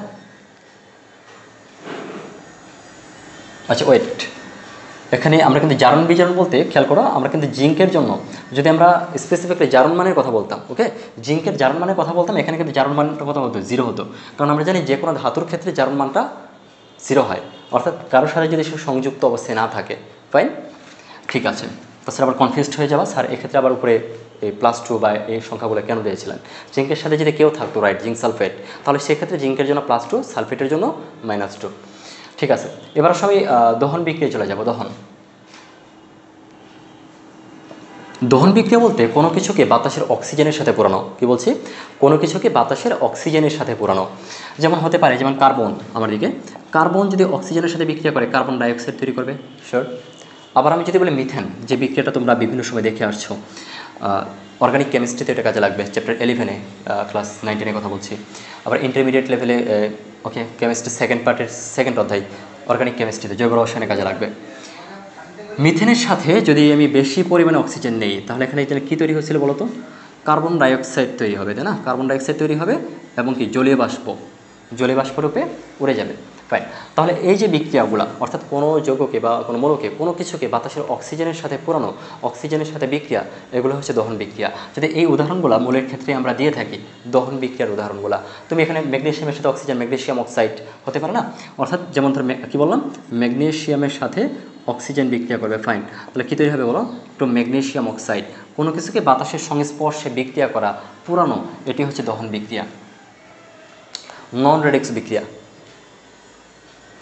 নন রেডক্স হচ্ছে কি, ইলেকট্রন এক্সচেঞ্জ ঘটবে না, ইলেকট্রন আদান প্রদান হবে না, সেক্ষেত্রে জারণ বিজারণ প্রক্রিয়াটা থাকবে না। অর্থাৎ প্রশমন বিক্রিয়া, একদম সিম্পল কনসেপ্ট, প্রশমন বিক্রিয়া। প্রশমন বিক্রিয়া সিম্পলি মাথায় রাখো, প্রশমিত হওয়া। কি প্রশমিত হবে? অর্থাৎ অ্যাসিড এবং ক্ষার, অ্যাসিড এবং বেস দুইটা বিক্রিয়া করে যদি কে লবণ এবং কি পানি তৈরি করে, তবে এটাকে আমরা প্রশমন বিক্রিয়া বলবো। এটা সিম্পলি তোমরা এইভাবে মাথায় রাখতে পারো, অ্যাসিড এবং ক্ষার যদি বিক্রিয়া করে তবে কী তৈরি করবে বলো, লবণ ও পানি তৈরি করবে। লবণ ও পানি তৈরি করার যে বিক্রিয়া, এটাকে বলছি প্রশমন বিক্রিয়া। ফাইন, খেয়াল করো, আমরা একটা এক্সাম্পল দিই, উদাহরণ দিই। অ্যাসিডের জন্য ফাইন HCl, হাইড্রোক্লোরিক অ্যাসিড, ক্ষার সোডিয়াম হাইড্রোক্সাইড, তাই না? আচ্ছা, এখন আসো, ক্ষার এবং ক্ষারকের মধ্যে কিন্তু পার্থক্য আছে। তবে ক্ষার এবং ক্ষারকের পার্থক্যতে যাওয়ার আগে এই টপিক যদি আমার একটা ভিডিও আপলোড করা আছে, বোঝাবো। তো এই যে HCl যে একটি অ্যাসিড বা অ্যাসিড কাকে বলে, এটাও তোমাদের জানা উচিত। এটা আর্হেনিয়াস মতবাদ আছে, লুইস অম্লক্ষারক মতবাদ আছে। বাট একদম সিম্পল কথা যদি তোমাদের বলি, এসএসসি লেভেল, প্রাইমারি লেভেলের জন্য অ্যাকচুয়ালি। সো অ্যাসিড মানে হচ্ছে যে সকল যৌগ জলীয় দ্রবণে বিয়োজিত হয়, আবার বলছি, জলীয় দ্রবণে ভাগ হয়ে কী করবে, H পজিটিভ আয়ন তৈরি করবে। H পজিটিভ আয়ন তৈরি করতে পারবে বা জলীয় দ্রবণ দান করবে, তাদেরকে অ্যাসিড বলি। তাহলে খেয়াল করে দেখো তো, এই যে HCl এর মধ্যে H আছে না? আছে। আবার আমি যদি নাইট্রিক অ্যাসিডের কথা বলো, সালফিউরিক অ্যাসিডের কথা বলো, এখানে কি আছে দেখো তো, 2H পজিটিভ। এটা যদি বিয়োজিত হয়, আর্দ্র বিশ্লেষিত হয়, তাহলে এটা কী হয়ে যাবে বলো তো? হ্যাঁ, অর্থাৎ সালফেট 2 নেগেটিভ হিসেবে থাকবে। তাহলে এই তো বিষয়টা। তাহলে এখানে হাইড্রোজেন 2H পজিটিভ আর সালফেট 2 নেগেটিভ। তাহলে এই যে জলীয় দ্রবণে বিয়োজিত হওয়া মাত্রই সালফিউরিক অ্যাসিডকে হাইড্রোজেন পজিটিভ, মানে হাইড্রোজেন আয়ন দান করতেছে। অর্থাৎ যে সকল যৌগ জলীয় দ্রবণে হাইড্রোজেন আয়ন দান করে তাদেরকে আমরা অ্যাসিড বলতে পারি। ফাইন। সো এটা নিয়ে অনেক মতবাদ আছে, এগুলো আমরা শিখবো ইনশাল্লাহ। HCl এর সাথে সোডিয়াম হাইড্রোক্সাইড বিক্রিয়া করলে যে ঘটনা ঘটবে, আমি যদি একটু ধনাত্মক ঋণাত্মক জারণমানগুলো আধানগুলো যদি আমি সেপারেট করে দেখাই, অর্থাৎ ক্যাটায়ন এবং অ্যানায়নগুলো, যেমন হাইড্রোজেনের জন্য কত +1, ক্লোরিনের জন্য -1, ওকে। আবার সোডিয়ামের জন্য কত বলো প্লাস, আর হাইড্রোক্সাইড মানে ওএইচের জন্য কত -1, ওকে। সো এখন মূল ঘটনা যেটা, সোডিয়ামের ধনাত্মক আয়ন মানে ক্যাটায়নটা কী করবে, ক্লোরিনকে ধরবে, অর্থাৎ সোডিয়াম ক্লোরাইড তৈরি হবে, ওকে। সোডিয়াম ক্লোরাইড তৈরি হলো। আমার এখানে এই যে একটা হাইড্রোজেন আছে, একটা হাইড্রোজেন আর দুইটা কি আছে, আরেকটা কি আছে, OH নেগেটিভ আছে, H পজিটিভ আর OH নেগেটিভ, তাহলে প্লাস মাইনাস তো মিনিমাইজ হয়ে যাবে, এভাবেই মাথায় রাখো। কি হাইড্রোজেন একটা আছে, এই পাশে হাইড্রোজেন দুইটা আরেকটা আছে, আর কি আছে, অক্সিজেন আছে, অর্থাৎ H2O। দ্যাট মিনস এই যে H পজিটিভ, বুঝো কথাটা, মানে সোডিয়ামের সাথে ক্লোরিন যুক্ত হয়তো সোডিয়াম ক্লোরাইড লাইক তৈরি হয়ে গেল। এখন আর কি তৈরি হবে, ধরেন পানি তৈরি হবে, এটা আমি জানি না, তো এটা কেমনে তৈরি হবে এটাও কিন্তু আমরা এই আয়ন থেকে বুঝতে পারি যে H পজিটিভ আর এই পাশে কী অবশিষ্ট থাকতেছে, OH নেগেটিভ। সো এই দুইটা মিলেই কিন্তু H2O মানে পানি তৈরি হয়ে যায়। বাট আমরা প্রশমন বিক্রিয়া বলতেই আমরা জানি অ্যাসিড ও ক্ষার বিক্রিয়া করলে লবণ ও পানি তৈরি হওয়ার বিক্রিয়া। এই বিক্রিয়ায় পিএইচ এর মানটা পানি যেহেতু তৈরি হবে 7 হবে, ওকে, নিউট্রাল, ঠিক আছে। সো এই ধরনের বিক্রিয়া আরও দেওয়া যেতে পারতো, কি যেমন সালফিউরিক অ্যাসিডের কথা বলতা, ওকে, সোডিয়াম হাইড্রোক্সাইডে থাকতো, সমস্যা নাই।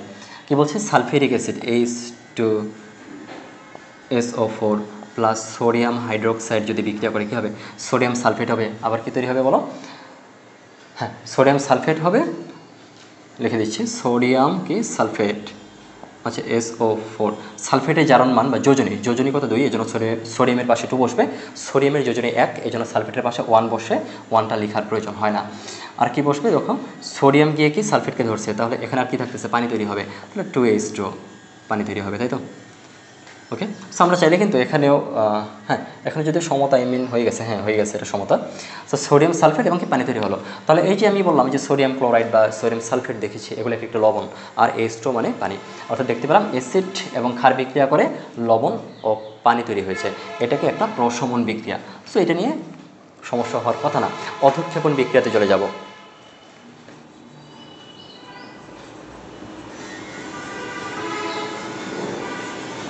অধঃক্ষেপণ বিক্রিয়া, যে রাসায়নিক বিক্রিয়ায় দুইটি বিক্রিয়ক পদার্থ বিক্রিয়া করে এমন কোনো একটা যৌগ তৈরি করে, বা 2 বা ততোধিক যদি যৌগ তৈরি করে, তবে তার মধ্যে কোনো একটা যৌগ, কোনো একটা উৎপাদ যদি পানিতে অদ্রবণীয় হয়, তলানি পড়ে, তবেই তাকে আমরা অধঃক্ষেপণ বিক্রিয়া বলবো। এর মানে হচ্ছে দুইটা বিক্রিয়ক পদার্থ বিক্রিয়া করলো, ধরলাম দুইটাই উৎপাদ তৈরি করছে, এর মধ্যে কোনো একটা যদি তলানি পড়ে, অধঃক্ষেপ পড়ে, এটাই হচ্ছে অধঃক্ষেপণ বিক্রিয়া। তাহলে বিষয়টা কি, যেমন একটা উদাহরণ দিয়ে যদি জানা যাক, sodium chloride, okay, sodium chloride plus silver nitrate, fine. So এই বিক্রিয়ার ক্ষেত্রে সিলভার গিয়ে ক্লোরিনকে ধরবে, তাহলে কী হবে, সিলভার ক্লোরাইড। কী তৈরি হয়, কী উৎপন্ন হয়, এটা অ্যাকচুয়ালি মাথায় রাখা প্রয়োজন ডিরেক্টলি। আবার কি সোডিয়ামের সাথে যদি নাইট্রেট থাকে, তাহলে সোডিয়ামের সাথে নাইট্রেট যুক্ত হয়ে সোডিয়াম নাইট্রেট উৎপন্ন হলো, ওকে। এ পর্যন্ত ওকে। খেয়াল করো, এই যে সিলভার ক্লোরাইড তৈরি হলো, সিলভার ক্লোরাইড যে তৈরি হলো, এটা অধঃক্ষেপ করবে, দ্যাটস ওয়াই নিচের দিকে একটা তীর চিহ্ন দেওয়ার প্রয়োজন হয়, ঠিক আছে। তাহলে দেখলাম এই যে সোডিয়াম ক্লোরাইড আর সিলভার নাইট্রেট দুইটা অ্যাকোয়াস সলিউশন, জলীয় দ্রবণেই ছিল, বাট এটা সিলভার ক্লোরাইড এর একটা অধঃক্ষেপ, অর্থাৎ এটা সলিড অবস্থায় থাকবে, কঠিন অবস্থায়, দ্যাটস ওয়াই এটা একটা তলানি পড়বে, অধঃক্ষেপ পড়ে যাবে। অর্থাৎ উৎপন্ন যৌগের মধ্যে কোনো একটা যদি অধঃক্ষেপ পড়ে, তলানি পড়ে, তখন এটাকে আমরা কি বলবো, অধঃক্ষেপণ বিক্রিয়া বলবো, ঠিক আছে। এবার আসা যাক দর্শকায়ন। খেয়াল করে দেখো তো, যে সিলভার ক্লোরাইড, ফাইন, এখানে আমরা জারণমান, দর্শকায়ন বুঝতে গেলে প্রত্যেকটা যোগের মধ্যস্থ মৌলগুলোর জারণমান জানতে হবে। যেমন সোডিয়ামের জন্য প্লাস, ক্লোরিনের জন্য -1, 1টা লিখতে পারে না, লিখতে সমস্যা নেই। সিলভারের জন্য সিলভার নাইট্রেট, তাই না। সো খেয়াল করে দেখো, সিলভারের জন্য প্লাস, আবার নাইট্রেটের জন্য মাইনাস, তাই না। তো সিলভারের জন্য এখানে প্লাস, ক্লোরিনে কত -1, +1, আবার সোডিয়ামের জন্য কত +1, নাইট্রেটের জন্য কত -1। খেয়াল করে দেখো তো, এই যে বিক্রিয়ার মধ্যে প্রত্যেকটা যোগেরই বা সংশ্লিষ্ট মৌলগুলার প্রত্যেকেরই কিন্তু যোজনী বা জারণমান সেম আছে, কি আছে, তাই না। এই যে সোডিয়ামও বাম পাশে কি আছে, +1 আছে, এ পাশে সোডিয়াম কত +1, এই যে জারণমান উপরে, ক্লোরিন কত -1, এ পাশে ক্লোরিন কোথায়, ক্লোরিনে -1। আবার যদি বলি যে সিলভার, এই যে +1, হ্যাঁ 1 লিখতে পারো। সো সিলভারের কত +1, এই পাশে তো সিলভার +1 আগে বললাম, নাইট্রেটের জন্য -1, যৌগমূলক নাইট্রেটও -1, এখানে কত নাইট্রেট -1 দেওয়া আছে। অর্থাৎ এখানে সংশ্লিষ্ট প্রত্যেকটা পরমাণু সেপারেটভাবে যদি বলি, জারণ মান সেম একই, শুধুমাত্র কী করছে স্থান পরিবর্তন করছে। সিলভার গিয়ে ক্লোরিনের সাথে যুক্ত হয়েছে, এই সোডিয়াম গিয়ে নাইট্রেটের সাথে যুক্ত হয়ে সোডিয়াম নাইট্রেট হয়েছে, বাট জারণ মানগুলো কোনো চেঞ্জ হয় না। দ্যাটস ওয়াই এটা কিন্তু কি নন রেডক্স বিক্রিয়ার মধ্যেই পড়ে, তাই না? যে অধক্ষেপণ বিক্রিয়া যেটা, এটা তো অধক্ষেপণ বিক্রিয়া। এই অধক্ষেপণ বিক্রিয়াটা কি নন রেডক্স, মানে কি জারণ বিজারণ বিক্রিয়া না। জারণ বিজারণ মানে হচ্ছে কি ইলেকট্রন আদান প্রদান করতে হবে, সেটাতে ইলেকট্রন আদান প্রদান হয় নাই, জারণ সংখ্যা কোনো চেঞ্জ হয় নাই। দ্যাটস ওয়াই এটা হচ্ছে নন রেডক্স। ওকে, মানে জারণ বিজারণ বিক্রিয়া না। বাট এক্ষেত্রে যেটা বোঝাচ্ছিলাম, এটা তো অধক্ষেপণ বিক্রিয়া আমরা বুঝলাম, বাট এই যে সোডিয়াম নাইট্রেট, এখানেও সোডিয়ামের জন্য +1, কি নাইট্রেটের জন্য +1, হ্যাঁ সোডিয়ামের জন্য এখানে +1, সোডিয়ামের জন্য এখানে +1, মানে সেম, জারণ সংখ্যার মান সেম, শুধুমাত্র স্থান পরিবর্তন করছে।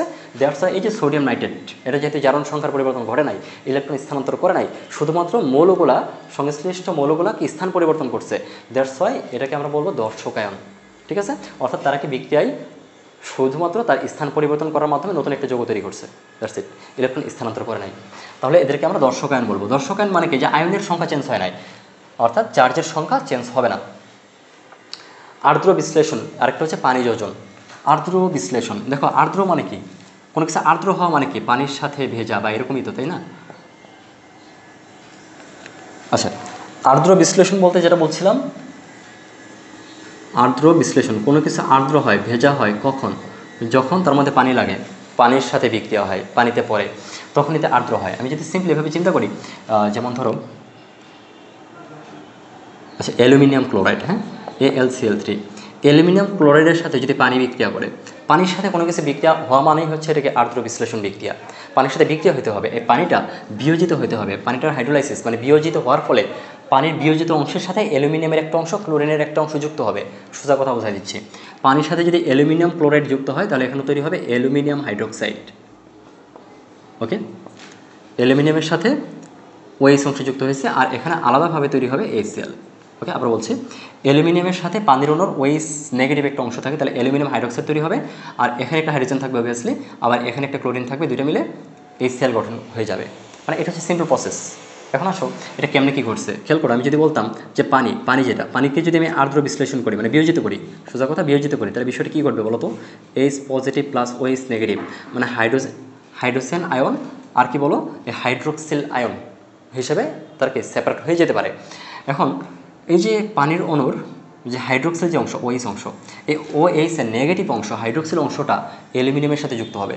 সো অ্যালুমিনিয়ামের যোজনী 3, এই জন্য OH এর পাশে 3 বসাতে হবে, OH এর পাশে 3 বসাতে হবে। এখন হাইড্রোক্সিল যেটা, এটা জারণ মান -1, আর তার যোজনী হাইড্রোক্সিল একটা যৌগমূলক, তার যোজনী হচ্ছে 1, এই জন্য তার অপোজিট পাশে বা পাশের পরমাণুর সাথে কি বসাতে হয়, 1 বসাতে হয়, পাশের মৌলের সাথে 1 বসাতে হয়, 1টার বসানোর লেখার প্রয়োজন হয় না। সেই জন্য এই যৌগটার নামকে অ্যালুমিনিয়াম হাইড্রোক্সাইড। তাহলে দেখো যে পানির অণুটা যে ভাগ হয়ে গেছে, ভাগ হওয়ার যে OH অংশের সাথে অ্যালুমিনিয়াম যুক্ত হয়েছে, আর এই যে পানির অণুর যে H পজিটিভ অংশ, এই অংশের সাথে H পজিটিভ অংশের সাথে এই অ্যালুমিনিয়াম ক্লোরাইডের একটা ক্লোরিন যুক্ত হয়েছে, এর ফলে কী হয়ে যাবে, HCl গঠন হয়ে গেছে। অর্থাৎ যে বিক্রিয়ায় পানি বিয়োজিত হয়ে পানি বিশ্লেষিত হওয়ার মাধ্যমে যৌগ গঠন করে, এটাকে আমরা আর্দ্র বিশ্লেষণ বা পানি বিশ্লেষণ, আর্দ্র বিশ্লেষণ এটাই বলতে হয়, আর্দ্র বিশ্লেষণ বিক্রিয়া বলা হয়। ওকে, মানে পানিটা বিয়োজিত হয়েছে, পানিটা ভাঙছে। হ্যাঁ, এবার আসলে পানি যোজন। পানি যোজন, এখানে পানিটা অ্যাকচুয়ালি ভাঙবে না, পানিটা যোজিত হবে, সংযোজন হবে, জাস্ট অ্যাড হয়ে থাকবে। বিষয়টা কীরকম, কী বলছে, পানি যোজন। যেমন ধরো কপার সালফেট, ওকে, অনেক কমন একটা রিয়াকশন বা কমন একটা যৌগ। কপার সালফেটের সাথে আমি যদি 5 অণু পানি যুক্ত করে দিই, বুঝছো, কপার সালফেটের সাথে যদি 5 অণু পানি যুক্ত করে দিই, তাহলে এই পানিটা বিশ্লেষিত হবে না, পানিটা ভাগ হবে না। এই যে H পজিটিভ OH নেগেটিভ আকারে ভাগ হইয়া কপারের সাথে সালফেটের সাথে সেপারেটভাবে নতুন যৌগ তৈরি করবে, এমনটা ঘটবে না। কি ঘটবে, এই পানিটা ক্যালাস আকারে, মানে ক্যালাস আকার যৌগ তৈরি করার সময় পানিটা সংযোজিত অবস্থায় থাকবে, কার সাথে, কপার সালফেটের সাথে। তাহলে কপার সালফেটের সাথে পানিটা ক্যালাস গঠন করবে, কত, 5 অণু পানি, ফাইন, মানে যা থাকবে তাই, শুধুমাত্র এখানে কি করেছি, অ্যাড করে দিয়েছি কপার সালফেটে ইন্টু 5 অণু পানি। এটা এভাবে বলা হয় না, বলতে হয় কি প্যান্টাহাইড্রেট কপার সালফেট, তাই তো, প্যান্টাহাইড্রেট কপার সালফেট, ফাইন, মানে কি 5 অণু পানি, মানে পানি দ্যাট মিনস এটাকে বোঝাচ্ছে হাইড্রেট। ওকে, 5 জন্য প্যান্টাহাইড্রেট কপার সালফেট। ওকে, সো তোমরা ম্যাগনেসিয়াম ক্লোরাইড ইন্টু 7 অণু পানি, এরকম বিভিন্ন রিয়াকশন কিন্তু দেখছো বিভিন্ন পানি যোজন বিক্রিয়ার জন্য। সো এখানে আরেকটা ইন্টারেস্টিং বিষয় আছে, যেমন ধরো জিঙ্ক সালফেট 7 অণু পানি, পড়ছো না তোমরা, জিঙ্ক সালফেট ইন্টু 7 অণু পানি, মেবি 7 অণু পানি। হ্যাঁ, সো জিঙ্ক সালফেট 7 অণু পানি, এখানে এটাকে বলা হয়, দেখো আগে এটা প্রসঙ্গে যাওয়ার আগে আমরা এটাকে বলি, এটার নাম কি জানো? Blue vitriol. কি বলছি? Blue vitriol. মাথায় রেখো, এগুলো পরীক্ষা কাজে লাগে। ব্লু ভিট্রিয়ল, বাংলায় লিখে দিচ্ছি, ব্লু ভিট্রিয়ল, ব্লু ভিট্রিয়ল। এই যে জিঙ্ক সালফেট 7 অণু পানি, এটাকে বলবো আমরা সাদা ভিট্রিয়ল বা হোয়াইট ভিট্রিয়ল। আরও আছে, আমি যৌগগুলো তোমাকে একটু লিখে দিচ্ছি, এগুলো কাজে লাগবে। আবার যে ফেরাস সালফেট 7 অণু পানি, গ্রিন ভিট্রিয়ল বলা হয়। সো এই বইটাতে মেবি এগুলো আমি লিখে দিয়েছিলাম, এসএসসি কেমিস্ট্রি এট এ গ্লান্স বইটাতে। এই যে এই বইটাতেই একদম ফার্স্টের দিকে 5 নম্বর পেজেই কিন্তু এই কথাগুলো, অর্থাৎ বিভিন্ন টেকনিক, ছন্দ এবং সংকেত অনুযায়ী রসায়ন, অর্থাৎ প্রত্যেকটা মৌলের তার কেমিক্যাল নেম বা বাণিজ্যিক নেমগুলো কীভাবে মনে রাখতে পারি, যৌগের কথা বলছি, বাণিজ্যিক নামগুলো কীভাবে মনে রাখতে পারি, এখানে আমি একসাথে করে দিয়েছি। যে ব্লু ভিট্রিয়ল বা এটাকে তুতে বলা হয়, কি বলছি? তুতে, রাইট, ইম্পর্টেন্ট কথা। তুতে, তুতে কি? Copper sulphate pentahydrate. আবার কি? এই জিঙ্ক সালফেট 7 অণু পানি, কই বাবা, জিঙ্ক সালফেট 7 অণু পানি, এটাকে বলা হয় হোয়াইট ভিট্রিয়ল। কি বলছি? White vitriol, white vitriol. Okay, আবার যদি বলা হয় আর কি আছে, গ্রিন ভিট্রিয়ল। গ্রিন ভিট্রিয়ল হচ্ছে ফেরাস সালফেট, FeSO4 ইন্টু 7 অণু পানি। ওকে, অনেক সময় কিন্তু কত অণু পানি, এটা নিয়ে কিন্তু অনেকে কনফিউজড হয়ে যাও।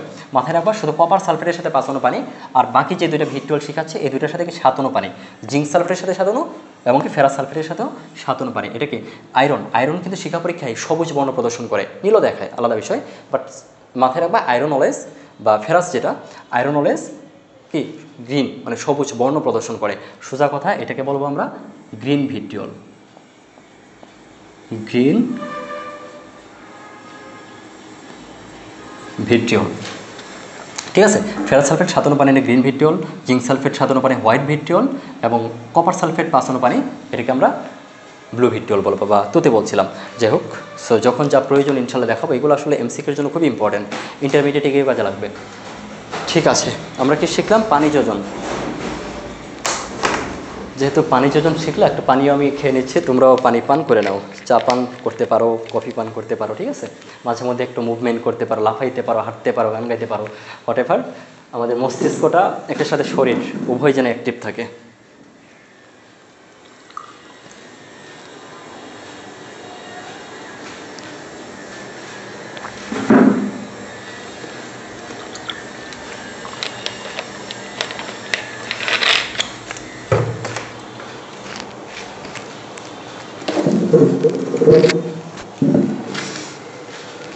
আচ্ছা, তাহলে এটাকে পানি যোজন বিক্রিয়া দেখলাম, অর্থাৎ পানিটা যোজিত হচ্ছে।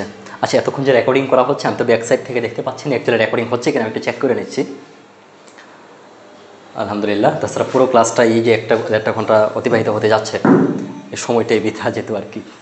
ঠিক আছে, হ্যাঁ, আমরা লাইভ ক্লাস নেব, সেক্ষেত্রে আরও সুবিধা হয়। তোমাদের এই ইনস্ট্যান্ট ফিডব্যাকগুলো পাওয়া যাচ্ছে, কোশ্চেনগুলো পাচ্ছি, সলভ করে দিতে পারবো, আরও সুবিধা হবে। যেটা বলছিলাম, কোন পর্যন্ত আসছে বলো? দর্শকায়নকে, পানি বিশ্লেষণ, পানি যোজনকে। এবার সমানুকরণ বিক্রিয়া, সমানুকরণ এবং পলিমারকরণ মোস্ট ইম্পর্টেন্ট, বাট আমি একটু দ্রুত কমপ্লিট করা ট্রাই করব। সমানুকরণ,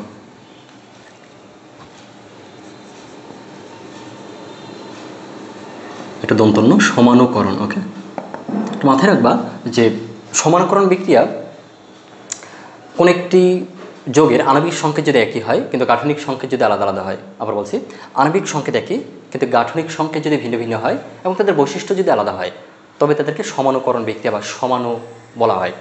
যেমন ধরো, আমরা বার্জেলিয়াসের প্রাণশক্তি মতবাদ, এটা তোমরা শুনছো, যে অ্যামোনিয়াম সায়ানেট থেকে, আবার বলছি, বার্জেলিয়াসের প্রাণশক্তি যে মতবাদ ছিল, এটা উপেক্ষা করে, মানে এটাকে ওভারটেক করে, এটাকে ভুল প্রমাণিত করে বিজ্ঞানী ফ্রেডরিক উইলার কী করছিলেন, তিনি ল্যাবরেটরিতে একটা এক্সপেরিমেন্ট সম্পন্ন করেন, যেখান থেকে একটা স্টেপে, বিজ্ঞানী ফ্রেডরিক উইলার একটা স্টেপে অ্যামোনিয়াম সায়ানেট থেকে ইউরিয়া তৈরি করেন।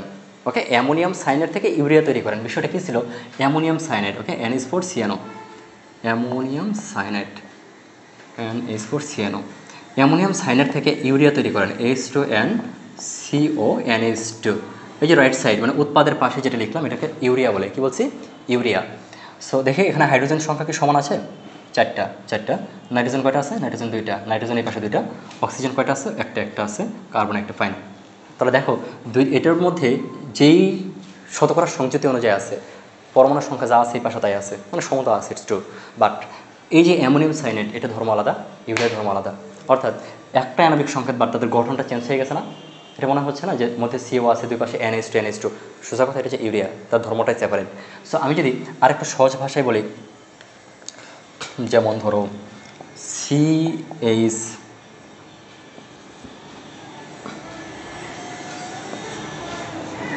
CH3 CH2OH,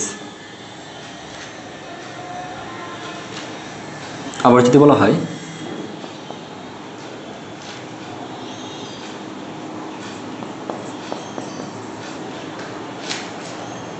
ওকে, তাহলে এই যৌগটার নাম কি বলো তো? আচ্ছা আগে আমরা দেখি দুই পাশে সমান আছে কিনা। হ্যাঁ, দুই পাশে সমান আছে কিনা মানে কার্বন কয়টা আছে? 1 2 দুইটা, এখানে কয়টা? একটা দুইটা দুইটা। এবার এখানে হাইড্রোজেন কয়টা? 3টা, এখানে কয়টা? 3 4 5 6, 6টা টোটালি বাম পাশে 6টা। এ পাশে আছে কয়টা? 3 আর 3 6টা। আচ্ছা হাইড্রোজেন ডান। কার্বন সংখ্যা দেখেছিলাম, কার্বন কয়টা বলছিলাম? 2টা আছে, কার্বনও এখানে 2টা আছে, ফাইন। অক্সিজেন কয়টা আছে? একটা আছে, অক্সিজেন একটা আছে। অর্থাৎ আমরা দেখতে পাচ্ছি দুই পাশেই কি পরমাণুর সংখ্যাটা ইকুয়াল, সমান। কিন্তু এটার নাম কি? এটার নাম হচ্ছে ইথানল। কি বলছি? ইথানল। আর এটার নাম হচ্ছে ডাইমিথাইল ইথার। আবার বলছি এটা হচ্ছে ইথানল আর এটা ডাইমিথাইল ইথার। এটা ইথানল বলতে যে অ্যালকোহল টাইপের, ওকে, মদ জাতীয়। মদ এভাবে বলবো না, বাট এটা ইথানল, ফাইন। সো এটা একটা নির্দিষ্ট জলীয় দ্রবণ থাকে, পার্সেন্টেজ থাকে, অনেকে এভাবে কি মদ্যপান করতে পারে। বা অনেক সময় দেখা যায় যে বিভিন্ন ফাইন আমরা দেখেছি যে ব্রাজিল সহ অন্যান্য কান্ট্রিগুলোতে কিন্তু তোমার যে অ্যালকোহল থেকেও কিন্তু জ্বালানি তৈরি করার প্রসেস তারা চালিয়ে যাচ্ছে, ইনফ্যাক্ট চলতেছে।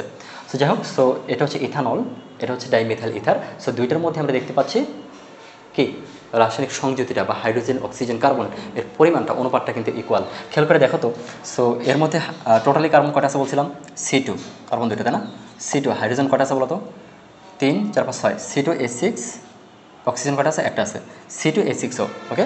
সো এই যে একটা আণবিক সংকেত, মানে এই যৌগটা, এটাকে দুইটা ফরম্যাটে থাকতে পারে, দুইটা ভিন্ন অবস্থায় বিন্যস্ত হতে পারে, পুনর্বিন্যস্ত হতে পারে। দ্যাটস ইম্পর্টেন্ট কথা। কি বলছি? কোনো একটা যৌগ যদি পুনর্বিন্যস্ত হয়ে নতুন ধর্মবিশিষ্ট, নতুন গাঠনিক সংকেত বিশিষ্ট নতুন আরও দুইটা বা ততোধিক যৌগ তৈরি করতে পারে, তবে তাকে আমরা কি বলবো? সমানুকরণ বিক্রিয়া, ওকে। এর মানে কি অণুর সংখ্যা সমান হবে, বাট তারা পুনর্বিন্যস্ত হবে। পুনর্বিন্যস্ত হয়ে ভিন্ন ভিন্ন গঠন বিশিষ্ট, ভিন্ন ভিন্ন ধর্ম বিশিষ্ট প্রোডাক্ট তৈরি হবে। তাহলে এখানে কি C2H6O, এটাই আমরা দেখতে পেলাম যে কি কখনো এটা কি ইথানল হিসেবে অবস্থান করতে পারে, আবার কখনো ডাইমিথাইল ইথার হিসেবেও অবস্থান করতে পারে। ঠিক আছে, তাহলে এটা হচ্ছে কি একটা সমানুকরণ বিক্রিয়া বা সমাণু। এবার সব পলিমারকরণ বলতে কি বুঝি? পলিথিন তো তোমরা দেখছো প্রতিদিনই আমাদের কাজে লাগে, ইউজ করি, তাই না?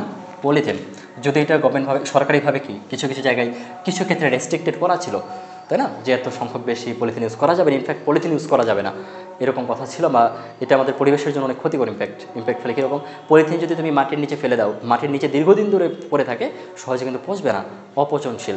এজন্য কি মাটির গুণাগুণ নষ্ট হবে। ইনফ্যাক্ট ওই জায়গায় যদি কোনো একটা চারা জন্মাইতে চায়, তাহলে শিকড়টা মাটির খুব গভীরে যাইতে পারবে না, পলিথিনের দ্বারা বাধাপ্রাপ্ত হবে, গাছটা পর্যাপ্ত পুষ্টি পাবে না, মারাও যেতে পারে। মূল কথা হচ্ছে মাটি বা সয়েলের ভারসাম্য রক্ষার জন্য, বা এক কথায় পরিবেশের ভারসাম্য রক্ষার জন্য এই পলিথিনের ব্যবহার বা প্রোডাকশন উভয় কমানো উচিত। এর জন্য কী করতে পারি? পাটজাত যে বিভিন্ন দ্রব্যগুলো আছে, ওকে, মানে জুট প্রোডাক্ট, সো এইগুলো আমার ব্যবহারটা আরও বাড়ানো প্রয়োজন। কী পড়বো বলো? পলিমারকরণ বিক্রিয়া। পলিমার,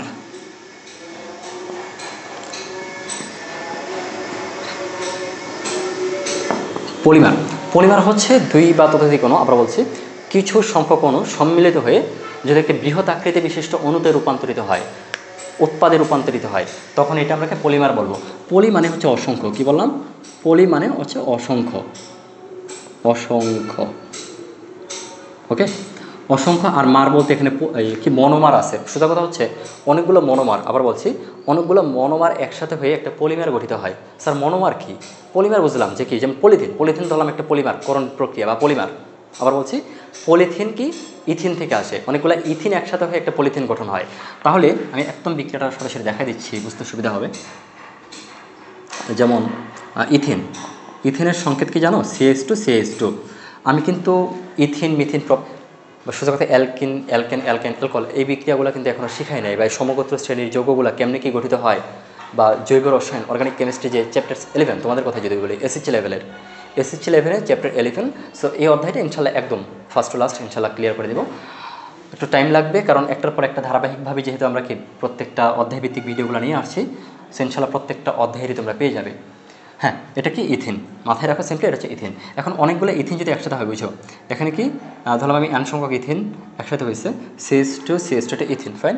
এটাকে চাইলে কিন্তু আমরা এভাবে লিখতে পারি, হ্যাঁ C2H কয়টা আছে বলো তো, 4টা আছে না, এই জন্য C2H4 এভাবে লেখা যায়, এটাকে আণবিক সংকেত বলা হয়, ঠিক আছে, বা চেইন আকারে এভাবে লেখা যায় CH2 ইথিন, বাংলা রেখে দিচ্ছি ইথিন, ওকে, এটা রস্যই ইথিন, ওকে। অনেকগুলো ইথিন যদি একসাথে হয় তখন এখানে কি গঠিত হবে, পলিথিন গঠন করবে। কীরকম, এখানে দেখো কার্বনের জন্য,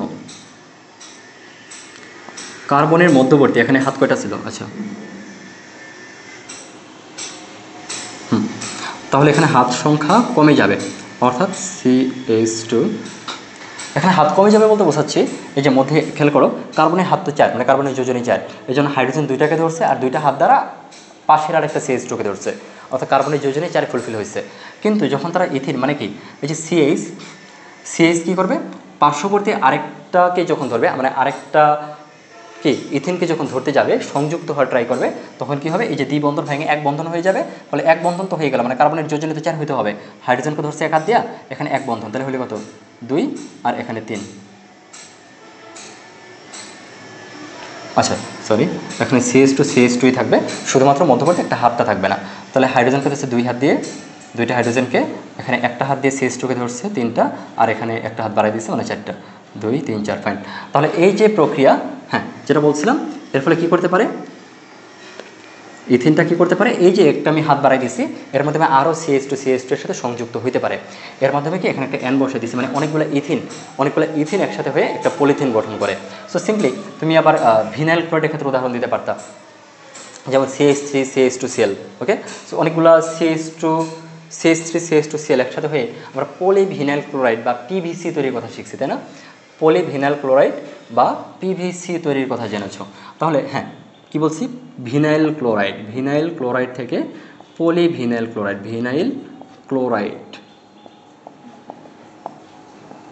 ভিনাইল ক্লোরাইড থেকে পলিভিনাইল ক্লোরাইড, বাকিটুকু polyvinyl chloride. So vinyl chloride বলতে যেমন ধরো যে CH3CH2Cl, এটাকে আমরা ইথাইল ক্লোরাইড বলতে পারি, ওকে, ইথাইল ক্লোরাইড। এখন ফাইন, অনেকগুলো ইথাইল ক্লোরাইড যদি একসাথে হয় তাহলে কী হবে, পলিভিনাইল ক্লোরাইড, এখানে একটা বন্ধন ভেঙে যাবে, এখানে একটা হাত বাড়াই দিছি, মানে এখানে আমরা লিখবো হাইড্রোজেন সংখ্যা CH2Cl, ওকে। এর পাশে একটা N, মানে N সংখ্যক, দেখেন একটা হাত বাড়ানো অবস্থায় আছে, ওকে। তাহলে N সংখ্যক ইথাইল ক্লোরাইড বা ভিনাইল ক্লোরাইড একসাথে হয়ে পলিভিনাইল ক্লোরাইড যৌগ গঠন করতে পারে, ঠিক আছে, 2 3 4, ওকে ফাইন। তাহলে অনেকগুলো কি বললাম, ভিনাইল ক্লোরাইড একসাথে হয়ে একটা পলিভিনাইল ক্লোরাইড তৈরি করতে পারে। এই যেমন ধরো এই যে উদাহরণটা দিয়েছিলাম প্রথমে, যেটাকে বলছিলাম এটাকে ইথিন বলেছিলাম, ইথিন। সো এই ইথিন যে যৌগটা, এটাকে আমরা মনোমার বলবো, কি বলবো, মনোমার, ওকে। আর উৎপন্ন যে যৌগ, যেটাকে আমরা পলিমারকরণ বিক্রিয়া বলছি, দ্যাটস ওয়াই যেই যৌগটা বিক্রিয়কে থাকবে, মানে যেটা বিক্রিয়া করবে সেটাকে মনোমার বলবো, আর যেটা প্রোডাক্ট, যেগুলো উৎপাদ হবে এটাকে আমরা পলিমার বলবো, হ্যাঁ পলিমার,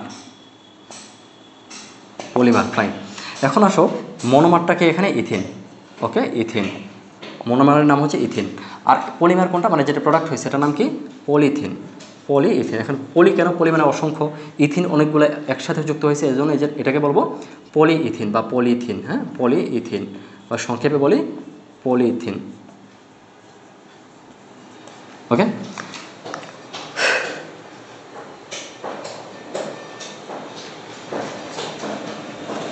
ঠিক আছে, এবার আসো আমরা বাস্তবিক কিছু রিঅ্যাকশন দেখবো, হ্যাঁ, অর্থাৎ যে বিক্রিয়াগুলো আমাদের কেমিস্ট্রিতে, যে বিক্রিয়াগুলো আমাদের প্রাত্যহিক জীবনে কাজে লাগে, আমাদের এই অধ্যায়ের সাথে রিলেটেড, টেক্সট বুকে বিভিন্ন সময় বিভিন্ন জায়গায় যে বিক্রিয়াগুলো দেওয়া আছে সেই বিক্রিয়াগুলো মাথায় রাখতেই হবে।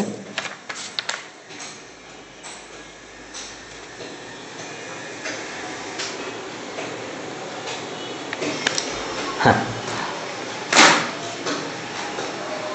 বাস্তবিক বিক্রিয়ার মধ্যে আমি প্রথমত যেটা দেখাবো, আমাদের যখন অ্যাসিডিটি সৃষ্টি হয়, ওকে, অ্যাসিডিটি হয় অনেক সময় যখন দীর্ঘক্ষণ না খেয়ে থাকি বা ভাজা পোড়া খাই রাস্তার, বা দীর্ঘক্ষণ না খেয়ে থাকার কারণে পেটে কিন্তু, হ্যাঁ অনেক সময় অ্যাসিডিটির কারণে একটা সময় কিন্তু আলসারে রূপান্তর হতে পারে। সেই জন্য বিষয়গুলো আমাদের স্বাস্থ্যবিধি মেনে চলা উচিত।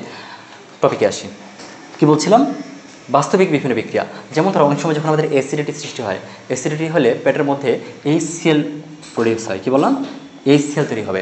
এখন এই HCl যখন তৈরি হয় আর পেটের মধ্যে অ্যাসিডিটি সৃষ্টি হয়, আমরা যখন ফিল করি তখন কী খাই, আমরা অ্যান্টাসিড খাই, রাইট? সো অ্যান্টাসিডের মধ্যে কী থাকে তোমরা জানো, অ্যালুমিনিয়াম হাইড্রোক্সাইড বা ম্যাগনেসিয়াম হাইড্রোক্সাইড থাকে, তাই না? সো এই যে ম্যাগনেসিয়াম হাইড্রোক্সাইড কী করতেছো তুমি, ম্যাগনেসিয়াম হাইড্রোক্সাইড বুঝো, এটা কিসের মধ্যে, অ্যান্টাসিড ওষুধের মধ্যে আছে, এটা অ্যান্টাসিড। সো অ্যান্টাসিডের ওষুধ খাওয়া মাত্রই মানে তুমি ম্যাগনেসিয়াম হাইড্রোক্সাইড গ্রহণ করতেছো, এটা এই যে পেটের মধ্যে অ্যাসিডিটি মানে HCl এর সাথে রিঅ্যাকশন করবে, বিক্রিয়া করবে, তখন ম্যাগনেসিয়াম গিয়ে ক্লোরিনটা ধরবে, তখন উৎপন্ন হয়ে যাবে ম্যাগনেসিয়াম ক্লোরাইড। ওকে, ক্লোরিন যেহেতু দুইটা, এই পাশে আমি টু বসায় দিতে পারি সমতা করার জন্য। যখন তীর চিহ্ন দাও, অ্যাকচুয়ালি সমতা না করলে প্রবলেম হয় না, বাট আমাদের চ্যাপ্টার 6-এর বিভিন্ন ম্যাথ করতে গিয়ে আমাদের সমতা করার প্রয়োজন, বা আমরা সমতা করেই অ্যাকচুয়ালি লেখা ট্রাই করবো। হ্যাঁ, ম্যাগনেসিয়াম ক্লোরাইড প্লাস, খেয়াল করে এখানে OHটা অতিরিক্ত আছে, আবার এখানে কি অতিরিক্ত আছে, Hটা অতিরিক্ত আছে, অর্থাৎ বলতে পারি এখানে কি 2 অণু পানীয় তৈরি হবে, অর্থাৎ প্রশমিত হয়ে যাবে। সোজা কথা হচ্ছে এটা কি, খেয়াল করে দেখো তো, এটা একটা অ্যাসিড তো HCl, ম্যাগনেসিয়াম হাইড্রোক্সাইড একটা ক্ষার, রাইট? অ্যাসিড এবং ক্ষার বিক্রিয়া করছে, এটা কি লবণ ম্যাগনেসিয়াম ক্লোরাইড, এবং কি পানি তৈরি করছে, তাহলে এটা কিন্তু একটা প্রশমন বিক্রিয়ার মধ্যেই পড়তেছে। আমরা জানি অ্যাসিড আর ক্ষার বিক্রিয়া করে যদি লবণ ও পানি তৈরি হয় তাকে প্রশমন বিক্রিয়া বলি। তাহলে এই যে অ্যান্টাসিডের কি ম্যাগনেসিয়াম হাইড্রোক্সাইড পেটের অ্যাসিডিটির HClকে প্রশমিত করে এই দুটো যৌগ উৎপন্ন করার মাধ্যমে পানীয় তৈরি হচ্ছে, অর্থাৎ প্রশমন বিক্রিয়া করার মাধ্যমে প্রশমিত করে দিচ্ছে। কাকে প্রশমিত করতেছে, অ্যাসিডিটিকে প্রশমিত করছে। ঠিক আছে, এরকম অনেক রিঅ্যাকশনে দেখানো যায়, যেমন প্রাত্যহিক জীবনে আরও ইউজ হয়। যেমন তোমার যানবাহনে কালো ধোঁয়া কীভাবে সৃষ্টি হয়, এগুলো অ্যাকচুয়ালি প্রয়োজন হয়, আমি একটু শিখে দিচ্ছি, দেখা দিচ্ছি, কাজে লাগবে। এটা দহন বিক্রিয়ার মধ্যেই পড়ে, দহনের মধ্যেই পড়ে। যেমন আমরা যদি বলি মিথেন, হ্যাঁ, গ্যাসের কথা, methane gas. So methane gas যদি বেশি পরিমাণে অক্সিজেন মানে 2 মলিকুল 2 অণু অক্সিজেনের সাথে যদি বিক্রিয়া করে, বেশি পরিমাণে অক্সিজেনের সাথে বিক্রিয়া করে, পর্যাপ্ত অক্সিজেনের সাথে বিক্রিয়া করে, তাহলে এখানে উৎপন্ন হবে carbon dioxide plus H2O, most important reaction. এটা কি বেশি পরিমাণ অক্সিজেনের সাথে যখন বিক্রিয়া করবে, বাট যখন এই মিথেনটা আমি ধরলাম যে এখানে কত 2 মোল অক্সিজেন, তাই না? এখানে যদি আমি 1.5 মোল, 1.5 মানে কত 3/2, ওকে, 3/2 মোল অক্সিজেনের সাথে যদি বিক্রিয়া করে, তাহলে এখানে কিন্তু তৈরি করবে মাথায় রাখবা CO, মানে কি কার্বন মনোক্সাইড প্লাস পানি তৈরি করবে। আবার এই মিথেনটা কি জ্বালানি, তাই না? এটা কিন্তু একটি জৈব যৌগ মানে গ্যাস, অবভিয়াসলি প্রাকৃতিক গ্যাস, জ্বালানি। এই মিথেনটাই যদি কি আবার যদি বলি আমি এবার 1 মোল, ওকে, 1 মোল অক্সিজেনের সাথে যদি বিক্রিয়া করে, তাহলে এখানে তৈরি করবে কার্বন এবং H2O, চলে আসবো। তাহলে খেয়াল করো, বেশি পরিমাণে অক্সিজেনের সাথে বিক্রিয়া করলে কার্বন ডাইঅক্সাইড তৈরি করছে, বেশি তাপ পাবো, বেশি কাজ হবে, মানে প্রোডাক্ট ভালো পাচ্ছে। কিন্তু যখন কি 1.5 মোল মানে অক্সিজেনের পরিমাণটা যখন কমাই দিচ্ছি, কম পাবে, তখন কী হবে, কার্বন মনোক্সাইডের একটা কালো ধোঁয়া সৃষ্টি হবে। আবার এই মিথেনটাই যদি আরও কম, অর্থাৎ অক্সিজেনের যদি প্রাদুর্ভাব থাকে, অক্সিজেনের যদি পর্যাপ্ত সাপ্লাই না থাকে, কম পরিমাণে অক্সিজেনের সাথে যদি বিক্রিয়া করে, তাহলে কি হবে, কার্বন তৈরি করবে এবং H2O তৈরি করবে। এই যে দুইটা রিঅ্যাকশন, লাস্ট দুইটা, এই যে কার্বন মনোক্সাইড এবং কার্বন কখন উৎপন্ন হচ্ছে, যখন কম পরিমাণে অক্সিজেনের সাথে বিক্রিয়া করতেছে। অক্সিজেন যখন প্রপারলি পাচ্ছে না, তাহলে কম পরিমাণ অক্সিজেনের সাথে বিক্রিয়া করার মাধ্যমে যে কার্বন মনোক্সাইড আর কার্বন সি যেটা তৈরি করতেছে, এর মানে কি যানবাহন থেকে কালো ধোঁয়া সৃষ্টি হচ্ছে। অনেক সময় সেখানে দেখবা যে কয়লার মতো মানে পাতিলের নিচে যেরকম কালি পড়ে না, সেরকম ওই যন্ত্রটার নিচে আমি, হ্যাঁ ফাইন, আমি রান্নাঘরের চুলার পাতিলের নিচে যে কথাটা বলছিলাম, এটা কিন্তু সি মানে কার্বন কি একটা গুঁড়া হতে পারে। কার্বনে বহু রূপ আছে, তোমরা জানো, গ্রাফাইটও হয়, বা এটা একসময় কি হীরাতে কনভার্ট হয়, এটা আমরা দেখবো। বাট গ্রাফাইটের কথা যদি বলি, পেন্সিলের শীষের কথা, এখানে কি কার্বন থাকে তোমরা জানো। বা যে রান্নাঘরে পাতলের নিচে আমি বলছিলাম কি, যদি অক্সিজেনের পরিমাণটা প্রপারলি না পাই বা কম পরিমাণে অক্সিজেনের সাথে বিক্রিয়া করে মিথেন, তাহলে কী করবে, এখানে সি উৎপন্ন হবে, আবার CO তৈরি হতে পারে, যেটা যানবাহনের কালো ধোঁয়া। এগুলো কিন্তু তোমার যদি মানুষ গ্রহণ করে এনি হাও, তো রক্তের মাধ্যমে যদি মানুষের দেহে প্রবেশ করে, আমরা জানি এখানে কিন্তু অনেক বিষক্রিয়ার সৃষ্টি হয়, ওকে, মানে রক্তের গ্লুকোজের সাথে, হিমোগ্লোবিনের সাথে কিন্তু এগুলো মারাত্মকভাবে বিক্রিয়া করতে পারে। সো শিখবো আমরা এগুলো, বাট আমরা এখন শিখলাম কি, যদি বেশি পরিমাণে অক্সিজেন পর্যাপ্ত অক্সিজেনের সাথে বিক্রিয়া করে, কার্বন ডাইঅক্সাইড পাবো, H2O পাবো, জ্বালানিটা ভালো। মানে সোজা কথা হচ্ছে এখানে কি প্রপারলি তাপ পাচ্ছ, ওকে।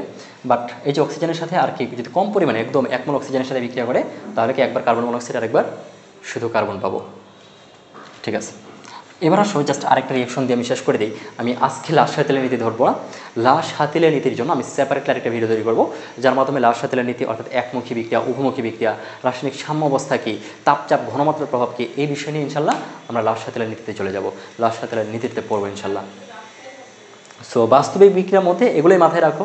আবার একই সাথে অনেক সময় দেখবা যে কোনো একটা ছাদে কি অতিরিক্ত যখন শ্যাওলা জমে তখন কেন বালু ছিটা দেওয়া হয়, বালু দেওয়ার উপকারিতা কী?